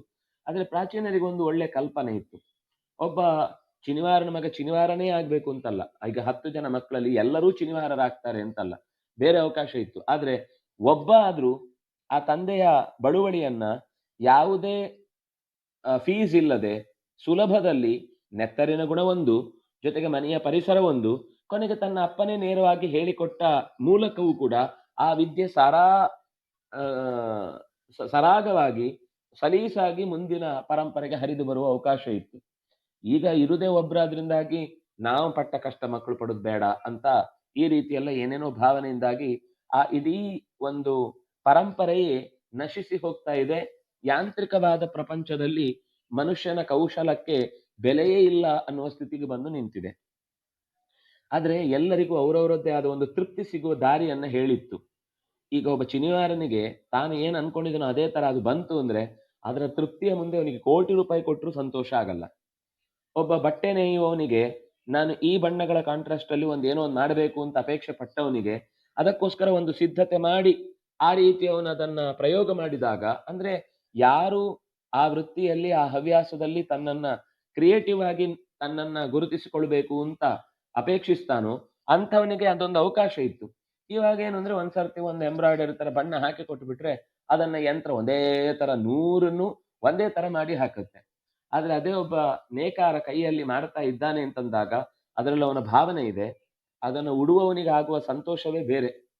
ಅದರ ಜೊತೆಗೆ ಅದರಲ್ಲಿ ಪ್ರತಿಯೊಂದರಲ್ಲೂ ಒಂದು ಸಣ್ಣ ಬದಲಾವಣೆ, ಸಣ್ಣ ಏನೋ ಒಂದು ಕೈಚಳಕ, ಸಣ್ಣ ಏನೋ ಒಂದು ಸಂದೇಶ, ಮಾರ್ಪಾಡು ಇತ್ಯಾದಿಗಳನ್ನ ಅವನು ಒಡ್ಡಿ ಆ ಮೂಲಕ ನಡೆಸುವುದಕ್ಕೆ ಸಾಧ್ಯವಾಗುತ್ತೆ. ಯಂತ್ರ ಬಳಸಲೇಬಾರದು ಅಂತ ನಾನು ಹೇಳ್ತಿಲ್ಲ. ಯಂತ್ರದ ಅನಿವಾರ್ಯವಾದ ಬಳಕೆ ಎಲ್ಲಿ ಬೇಕೋ ಅಲ್ಲಿ ಬೇಕು. ನಾವು ಇವತ್ತು ಹೇಳುವುದೇನೆಂದ್ರೆ ಇಂತಹ ಜನಸಂಖ್ಯೆಯನ್ನ ಇಟ್ಟುಕೊಂಡು ಇಷ್ಟು ಜನರಿಗೆ ಒದಗಿಸುವುದು ಹೇಗೆ ಅಂತ ಅಲ್ಲ. ಅಷ್ಟು ಜನಕ್ಕೆ ಒದಗಿಸುವುದು ಅಂದ್ರೆ ಅಷ್ಟು ಜನ ಇದ್ದಾರೆ ಅಂದ್ಮೇಲೆ ಅವ್ರವ್ರಿಗೆ ಬೇಕಾದ ಹಿಂದಿನ ಕ್ರಮದಲ್ಲಿ ಅವ್ರಿಗೆ ಬೇಕಾದ ಬಟ್ಟೆಯನ್ನ ಅವರೇ ನೇಯ್ಬೇಕು ಅಂತ ಇದ್ದದ್ರಿಂದ ವ್ಯರ್ಥವಾದ ಬಳಕೆ ಆಗ್ತಿರ್ಲಿ. ಇವತ್ತು ಜಾಸ್ತಿ ನಮಗೆ ಬೇಕು ಅಂತ ಅನ್ನಿಸ್ತಾ ಇರೋ ಉದ್ದೇಶ ಏನು, ಇದು ನನ್ನನ್ನು ಸೇರಿಸಿ ನಾನು ಹೇಳ್ತಾ ಇರೋದು, ಯಾರೋ ಒಬ್ಬರನ್ನು ಕುರಿತು ಹೇಳ್ತಾ ಇಲ್ಲ. ನಮ್ಗೆ ಅಗತ್ಯ ಇರುವ ಬಟ್ಟೆಗಿಂತ ಹೆಚ್ಚು ಬಟ್ಟೆಯನ್ನು ನಾವು ಬಳಸಿಕೊಳ್ತಾ ಇದ್ದೇವೆ. ಅದರಿಂದಾಗಿ ಅನಿವಾರ್ಯವಾಗಿ ಅದರ ಉತ್ಪಾದನೆಯ ವೇಗ ಹೆಚ್ಚಬೇಕಾಗುತ್ತೆ. ಆ ಕಾರಣದಿಂದಾಗಿ ಮನುಷ್ಯನ ಕೌಶಲಕ್ಕೆ ಪೆಟ್ಟು ಬಿದ್ದು ಕರಕುಶಲ ವಸ್ತುಗಳು, ಗುಡಿ ಕೈಗಾರಿಕೆಗಳು ಎಲ್ಲವೂ ಬೀದಿಗೆ ಬರಲಿಕ್ಕೆ ಕಾರಣ ಮನುಷ್ಯನ ಅಪರಿಮಿತವಾದ ಬಳಕೆ. ಅಂದ್ರೆ ಬೇಕು ಅನ್ನೋದು ಹೆಚ್ಚಾಯಿತು, ಮಾಡುವ ಅಭಿವೃದ್ಧಿ ಪಡಿಸಬೇಕಾದಂತಹ ವಸ್ತುಗಳಲ್ಲಿ ಉತ್ಪಾದನೆಯ ಅಂಶ ಮನುಷ್ಯನ ಕೈಯಲ್ಲಿ ಕಮ್ಮಿ ಆಯಿತು. ಮನುಷ್ಯನಿಗೆ ಅವನಿಗೆ ಎಷ್ಟು ಬೇಕೋ ಅಷ್ಟು ಮಾಡ್ಕೊಳ್ತಾನೆ ಅಂತ ಅನ್ನೋ ಸ್ಥಿತಿ ಬಂದಾಗ ಬೇರೆಯವರನ್ನ ಅವನು ಕೇಳಲಿಕ್ಕೆ ಅಥವಾ ಆಗ ಅವನಿಗೆ ಬೆಲೆ ಗೊತ್ತಿರುತ್ತೆ. ಪ್ರತಿಯೊಂದು ವಸ್ತುವನ್ನು ಬಳಸುವಾಗ್ಲೂ ತಾನೇ ಸಿದ್ಧಪಡಿಸಿದಾದ್ರೆ ಆಗ ಅವನು ಅದನ್ನು ಎಸಿಲಿಕ್ಕೆ ಹೆದರ್ತಾನೆ. ಎಷ್ಟು ದಿವಸ ಕಷ್ಟಪಟ್ಟು ಮಾಡಿದ್ದನ್ನು 1 ನಿಮಿಷದಲ್ಲಿ ಹೀಗೆ ಎಸೆಯುವುದಾ? ಅದು ಅನ್ನ ಇರಬಹುದು, ಬಟ್ಟೆ ಇರಬಹುದು, ವಸ್ತು ಇರಬಹುದು, ಆಟದ ಸಾಮಾನು ಇರಬಹುದು, ಏನೇ ಇರಬಹುದು. ಯಾವುದೇ ಆದ್ರೂ ಇವತ್ತು ನಾವು ಅದನ್ನು ಸುಲಭದಲ್ಲಿ ಅದು ಕಸ ಅಂತ ಹೇಳಿ ಎಸಿತೇವೆ ಅಂದ್ರೆ ಅದರ ಹಿಂದಿನ ಶ್ರಮ ನಮ್ಗೆ ಗೊತ್ತಿಲ್ಲ ಅಂತ ಅರ್ಥ. ಹಾಗಾಗಿ ಅವರವರ ಕರ್ತವ್ಯದಲ್ಲಿ ಇರುವುದಕ್ಕೆ ವಾರ್ತಾಧರ್ಮೇ ಹ್ಯವರ್ತಿನ್ಯಃ ವಿನಶ್ಯೈರಿಮಃ ಪ್ರಜಾಃ ಸ್ವಪ್ರವೃತ್ತೈಃ ತ್ರಿಭಿರ್ಹೇತೈಃ ಧರ್ಮೈಃ ಸೂಯಂತಿ ವೈ ಪ್ರಜಾಃ. ಸ್ವಪ್ರವೃತ್ತೈಃ, ತಮ್ಮ ಪ್ರವೃತ್ತಿಗೆ ಅನುಗುಣವಾದಂತಹ ಧರ್ಮವನ್ನ ತೊರೆಯುವುದರಿಂದ ಪ್ರಜಾಃ ವೈ ಧರ್ಮೈಃ ಸೂಯಂತಿ, ಪ್ರಜೆಗಳು ಧರ್ಮದಿಂದ ಚ್ಯುತರಾಗ್ತಾರೆ, ಧರ್ಮದಿಂದ ದೂರರಾಗ್ತಾರೆ. ಧರ್ಮ ಅಂದ್ರೆ ನೋಡಿ ಎಷ್ಟು ಚೆನ್ನಾಗಿದೆ ಇಲ್ಲಿ. ಅವರವರು ವೃತ್ತಿ ಧರ್ಮವನ್ನ ಚೆನ್ನಾಗಿ ಪಾಲಿಸಿಕೊಂಡು ಹೋಗುವುದಕ್ಕೆ ಅನುವು ಮಾಡಿಕೊಡುವುದೇ ಧರ್ಮ. ಅವನೊಬ್ಬ ಚಿನಿವಾರನೋ, ಕಮ್ಮಾರನೋ, ಚಮ್ಮಾರನೋ ಏನಾಗಿರ್ತಾನೋ ಅದು, ಅದರ ಜೊತೆಗೆ ಬೇರೆ ಮಾಡಬಾರದು ಅಂತ ಹೇಳಿಲ್ಲ ಯಾರು. ಆದ್ರೆ ಅದರದ್ದೊಂದು ಪರಂಪರೆ ಅದು ಇವತ್ತು ನಮಗೆ ಸಂತತಿಯ ಸಂಧಾನ ಅನ್ನೋದು ಆ ಕಾಲದ ರೀತಿಯ ವ್ಯವಸ್ಥೆಯನ್ನು ನಾವು ಅರ್ಥ ಮಾಡ್ಕೊಳ್ಳಿಕ್ಕೆ ಕಷ್ಟ ಆಗ್ತಾ ಇದೆ. ಅದರಿಂದಾಗಿ 10 ಮಕ್ಕಳಲ್ಲಿ ಯಾರೋ ಇಬ್ಬರಾದ್ರೂ ಆ ದಾರಿಯಲ್ಲಿ ಇರ್ತಾರೆ ಎಂದಾಗ ತನ್ನಿಂದ ತಾನೇ ಆ ಪರಿಸ್ಥಿತಿಯನ್ನ ಬೇರೆಯವರು ಬೇರೆ ಚಟುವಟಿಕೆಗಳಲ್ಲಿ ತೊಡಗಬಹುದು. ಕೆಲವೊಮ್ಮೆ ಎಲ್ಲರೂ ಕೂಡ ಮನೆಯಲ್ಲಿ ಅದೇ ತರದ, ಈಗ ಶಿಲ್ಪಿಗಳು ಅಂತ ಬಂದಾಗ ನೀವು ಅದನ್ನು ಶಾಲೆಯಲ್ಲಿ ಹೇಳ್ಕೊಡ್ಲಿಕ್ಕೆ ಆಗುವ ಸಂಗತಿಯೇ ಅಲ್ಲ. ಶಿಲ್ಪಶಾಲೆಗಳು ಎಷ್ಟೋ ಇರಬಹುದು, ಆದ್ರೆ ಒಬ್ಬ ಶಿಲ್ಪಿಯ ಜೊತೆಗೆ ಓಡಾಡಿ ಅವನ ಜೊತೆಗೆ ದೇವಸ್ಥಾನಗಳಲ್ಲಿ ತಿರುಗಾಡಿ ಅಲ್ಲಿ ಕೂತು ಅವರು ಅಭ್ಯಾಸ ಮಾಡುವಾಗ ಅವರ ಜೊತೆಗಿದ್ದು ಕಲ್ತಾಗ ಏನು ಬರುತ್ತೋ ಅದನ್ನ ಟೆಕ್ಸ್ಟ್ ಬುಕ್ ಅಲ್ಲಿ ಯಂತ್ರಗಳ ಮೂಲಕ ಹೀಗ್ ಮಾಡಿ ಹಾಗ್ ಮಾಡಿ ಅಚ್ಚು ತೆಗೀರಿ ಅಂತ ಹೇಳಿದಷ್ಟು ಸುಲಭದಲ್ಲಿ ಬರುವ ಅಭ್ಯಾಸ ಅಲ್ಲ. ಆ ಕರಕೌಶಲ ಅಂತ ಅನ್ನೋದು ಪ್ಯಾಷನ್, ಅಂದ್ರೆ ಅದು ತನ್ನದೇ ಆದ ಒಂದು ಸುಖ. ಈಗ ಕ್ಯಾಮರಾ ಇದೆ ಅಂದ ತಕ್ಷಣ ಎಲ್ಲವನ್ನು ಶೂಟ್ ಮಾಡ್ಲಿಕ್ಕೆ ಆಗಲ್ಲ, ಅಥವಾ ಎಲ್ಲವನ್ನು ಶೂಟ್ ಮಾಡಿದ್ರೆ ಅದನ್ನ ನೋಡ್ಲಿಕ್ಕೆ ಆಗತ್ತೆ ಅಂತ ಅನ್ನುವ ಸ್ಥಿತಿಯಲ್ಲಿ ಆ ಫ್ರೇಮ್ ಇರಲ್ಲ. ಅದು ಫ್ರೇಮ್ ಅನ್ನೋದು ಬರಬೇಕಾದ್ರೆ ಅವನಿಗೊಂದು ಅದರಲ್ಲಿ ಒಂದು ಇನ್ವಾಲ್ವ್ಮೆಂಟ್ ಇರಬೇಕು, ತಹತಹಿಕೆ ಇರಬೇಕು, ಏನಾದ್ರೂ ಹೊಸ್ತು ಮಾಡಬೇಕು ಅಂತ ಪ್ರತಿ ಕ್ಷಣದಲ್ಲೂ ಅದರಲ್ಲಿ ಅವನಿಗೊಂದು ತಾದಾತ್ಮ್ಯ ಇರಬೇಕು. ಆವಾಗ ಅವನಿಗೆ ಪ್ರತಿ ಫ್ರೇಮ್ ಅನ್ನು ಕೂಡ ಎಷ್ಟು ಚೆನ್ನಾಗಿ ಮಾಡಬಹುದು ಅನ್ನೋದು ತಲೆಯಲ್ಲಿರುತ್ತೆ. ಅವನು ಎಲ್ಲವನ್ನು ಕೈ ಹೀಗೆ ಅಡ್ಡ ಹಿಡಿದು ನೋಡ್ತಾನೆ ಅಂದ್ರೆ ಅವನಿಗದು ಸ್ಕ್ರೀನ್ ಮೇಲೆ ಹೇಗೆ ಕಾಣುತ್ತೆ, ನಮ್ಗೆ ಕಣ್ಣಿಗೆ ಕಾಣುವುದಕ್ಕೂ ಅದನ್ನ ಕ್ಯಾಮರಾದ ಕಣ್ಣಿನಲ್ಲಿ ಸಂಗ್ರಹಿಸಿ ಆಮೇಲೆ ಅದನ್ನ ತೆರೆಯ ಮೇಲೆ ತೋರಿಸುವುದಕ್ಕೂ ತುಂಬಾ ವ್ಯತ್ಯಾಸ ಇರುತ್ತೆ. ಅದನ್ನ ಯಾರು ಒಂದು ಒಳಗಿನಿಂದ ಒಂದು ಸಹಜವಾದ ಸ್ವಭಾವವಾಗಿ ಹೊಂದಿರ್ತಾನೋ ಅವನು ಅದನ್ನ ಚೆನ್ನಾಗಿ ನಿರೂಪಿಸ್ತಾನೆ. ಶಾಲೆಯಲ್ಲಿ ಹೇಳ್ಕೊಡ್ಬೋದು, ಇವತ್ತು ಫೋಟೋಗ್ರಫಿಗೆ ಸಿಕ್ಕಾಪಟ್ಟೆ ಬೆಲೆ ಇದೆ, ಚೆನ್ನಾಗಿ ಮೀಡಿಯಾ ಮಾಸ್ಟರ್ಗಳಾಗಿ ಬೆಳೆಯುವುದಕ್ಕೆ ಒಳ್ಳೆ ಅವಕಾಶ ಇದೆ ಅಂತ ಯಾವುದೋ ಒಂದು ತರಬೇತಿ ಕೇಂದ್ರದಲ್ಲಿ ಹೋಗಿ ಕಲ್ತು ಬಂದ ತಕ್ಷಣ ಅವನಿಗೆ ಒಳ್ಳೆಯ ಅವನೊಬ್ಬ ಫೋಟೋಗ್ರಾಫರ್ ಆಗಿಯೋ ಅಥವಾ ವಿಡಿಯೋಗ್ರಾಫರ್ ಆಗಿಯೋ ಬರ್ತಾನೆ ಅಂತ ಹೇಳಲಿಕ್ಕೆ ಬರುವುದಿಲ್ಲ. ಅದು ಅವರ ಒಳಗಿನಿಂದ ಇರಬೇಕು. ಇದು ಒಂದು ನಾನು ವೃತ್ತಿ ಅಂತಾನೆ ಹೇಳುದು. ಈಗ ಈ ಹಿಂದಿನ ಕಾಲದಲ್ಲಿ ಇಲ್ಲದೇ ಇದ್ದ, ನನ್ನ ಉದಾಹರಣೆಗೆ ಮಾತ್ರ ಕಮ್ಮಾರ ಚಮ್ಮಾರ ಅಂತಂದೇ ಹೊರತು ಅದೊಂದನ್ನೇ ಹೇಳುತ್ತಾ ಇಲ್ಲ.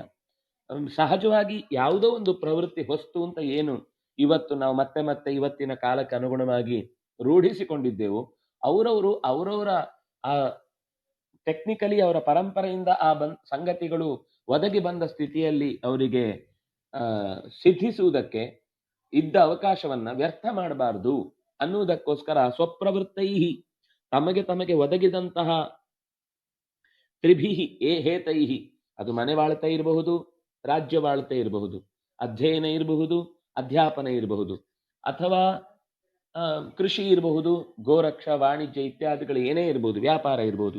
ಈ ಎಲ್ಲವೂ ಕೂಡ ಅವರವರ ಅವರ್ತಿನ್ಯ, ತಮ್ಮ ಮನೆವಾಳ್ತೆಯಲ್ಲಿ ವಾರ್ತಾಧರ್ಮೇ ಅವರ್ತಿನ್ಯ.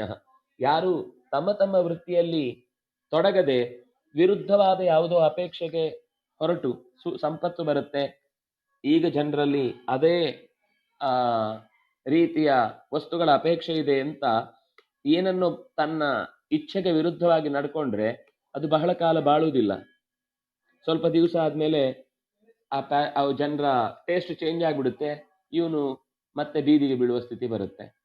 ಅದೇ ಅವನ ಇಷ್ಟದ ಪ್ರಕಾರ ಅವನು ತನ್ನ ಸಾಮರ್ಥ್ಯ ಮತ್ತು ತನ್ನ ಇಷ್ಟ ಇದೆರಡನ್ನು ಜೋಡಿಸಿಕೊಂಡು ಕರ್ತವ್ಯ ಮಾಡಿದ್ದಾದ್ರೆ ಆರಂಭದಲ್ಲಿ ಕೆಲವು ದಿವಸ ಅದನ್ನು ಯಾರು ಇಷ್ಟಪಡದೇ ಇರ್ಬೋದು. ಆದ್ರೆ ಅದರಲ್ಲಿ ಒಂದು ಆಂಟಿಕ್ ಆಗಿ ಯಾವುದೋ ಒಂದು ಪ್ರಾಚೀನತೆಯನ್ನು ಉಳಿಸಿಕೊಂಡು ಅವನು ಒಂದು 4 ದಿವಸ ಪ್ರಾಮಾಣಿಕವಾದ ಶ್ರಮ ಪಟ್ಟದ್ದು ಹೌದಾದ್ರೆ ಅದು ಒಂದು ದಿವಸ ಖಂಡಿತ ಸಮಾಜಕ್ಕೆ ಬೇಕಾದ ದಾರಿಯನ್ನ ಅದು ಒದಗಿಸುತ್ತೆ ಅನ್ನುವುದು ಗೊತ್ತಾಗುತ್ತೆ. ಹೀಗೆ ಯಜ್ಞ, ಅಧ್ಯಯನ, ದಾನ ಇದು ಎಲ್ಲರಿಗೂ ಸಾಧಾರಣ.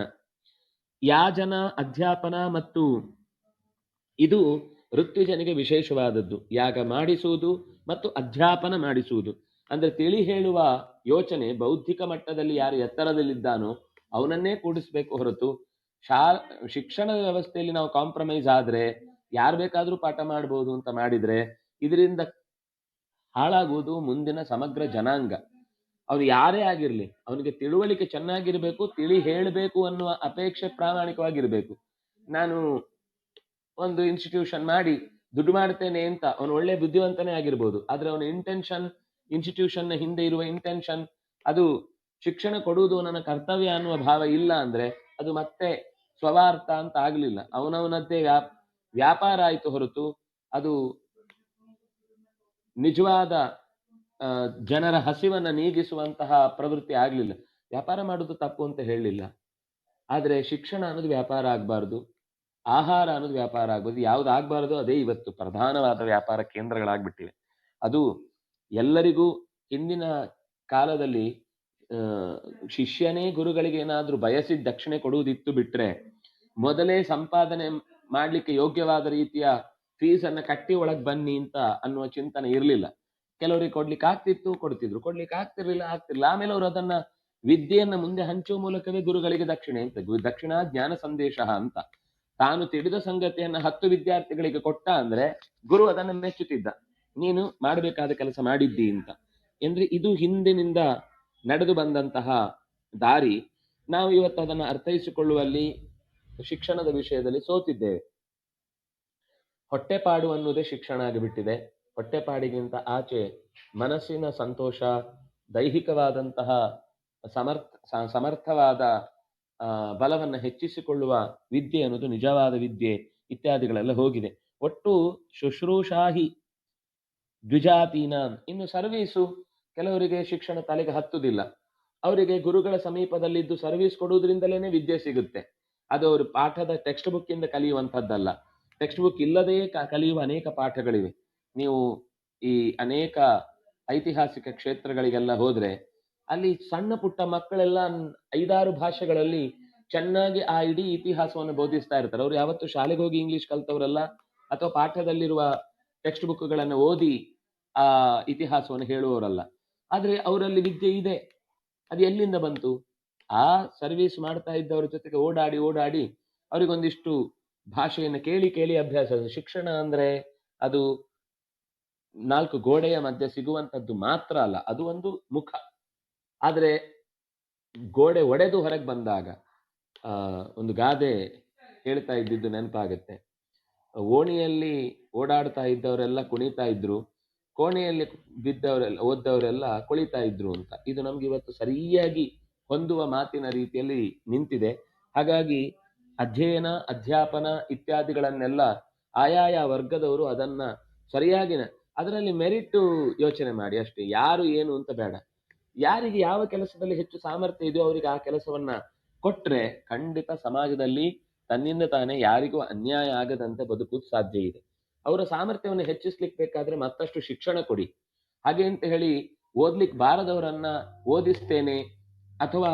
ಓದಿಸ್ತೇನೆ ಅಂತ ಅನ್ನೋ ತಪ್ಪಲ್ಲ, ಓದ್ಲಿಕ್ಕೆ ಹೇಳಿಕೊಡ್ಲಿಕ್ಕೆ ಅವ್ರಿಗೆ ಅವಕಾಶ ಕೊಡ್ತೇನೆ ಅಂತ ಅನ್ನುವ ತಪ್ಪು ಮಾತ್ರ ನಾವು ಮಾಡಬಾರ್ದು. ಅವ್ರಿಗೆ ಬೇಕಾದ್ರೆ 10 ಸಲ ಹೇಳ್ಕೊಡಿ, 100 ಸಲ ಹೇಳ್ಕೊಡಿ. ಹೇಳಿಕೊಡುದು ಬಿಟ್ಟು ಅವರು ಪಾಸ್ ಆಗದೇ ಇದ್ರು ಅಧ್ಯಾಪಕರಾಗಬಹುದು ಅಂತ ಮಾತ್ರ ಮಾಡುವುದು ಯಾವ ಕಾಲಕ್ಕೂ ಕೂಡ ಒಂದು ವ್ಯವಸ್ಥೆಯನ್ನ ಸರಿ ಮಾಡ್ಲಿಕ್ಕಾಗುವಂತಹ ನಿಯಮ ಅಲ್ಲ, ರೀತಿ ಅಲ್ಲ ಅನ್ನೋದನ್ನ ಹನುಮಂತ ಬೇರೆ ಬೇರೆ ರೀತಿಯಿಂದ ಹೇಳ್ತಾನೆ. ಸ್ವಧರ್ಮಂ ಪ್ರತಿಪದ್ಯತ್ವ. ಅದರಿಂದಾಗಿ ಅವರವರ ಧರ್ಮದಲ್ಲಿ ಇರಬೇಕಾದದ್ದು ಅನ್ನುವುದೇ ದೇಶದ ರಕ್ಷಣೆಯ ವಿಷಯದಲ್ಲಿ ಬಹಳ ಪ್ರಧಾನವಾದ ಅಂಶವಾಗುತ್ತೆ. ಕ್ಷತ್ರಧರ್ಮೋತ್ರ ಕೌಂತೆಯ ತವ ಧರ್ಮೋತ್ರ ರಕ್ಷಣಂ. ನೀನು ನೊಂದವರಿಗೆ ದನಿಯಾಗಿ ರಕ್ಷಣೆ ಮಾಡಬೇಕಾದಂತಹ ಕರ್ತವ್ಯದಲ್ಲಿ ಇರುವವನಾದ್ರಿಂದಾಗಿ ನಿಗ್ರಹಾನುಗ್ರಹ ಶಕ್ತಿಯನ್ನ ಸಂಪಾದಿಸಿ ಯಾರನ್ನ ನಿಗ್ರಹಿಸಬೇಕು, ಯಾರನ್ನ ಅನುಗ್ರಹಿಸಬೇಕು ಅಂತನ್ನುವ ತಿಳುವಳಿಕೆಯನ್ನ ಪಡೆದು ನಿನ್ನ ಧರ್ಮವನ್ನ ಆಚರಿಸು ಅಂತ ಇನ್ನು ಕೆಲವೆಲ್ಲ ಸಂಗತಿಗಳನ್ನು ಹೇಳುತ್ತಾನೆ. ಅದನ್ನ ಮುಂದಿನ ಚಿಂತನೆಯಲ್ಲಿ ನಾವು ನೋಡೋಣ ಅಂತ ಹೇಳ್ತಾ ನಮಸ್ಕಾರ. ಶ್ರೀಕೃಷ್ಣ.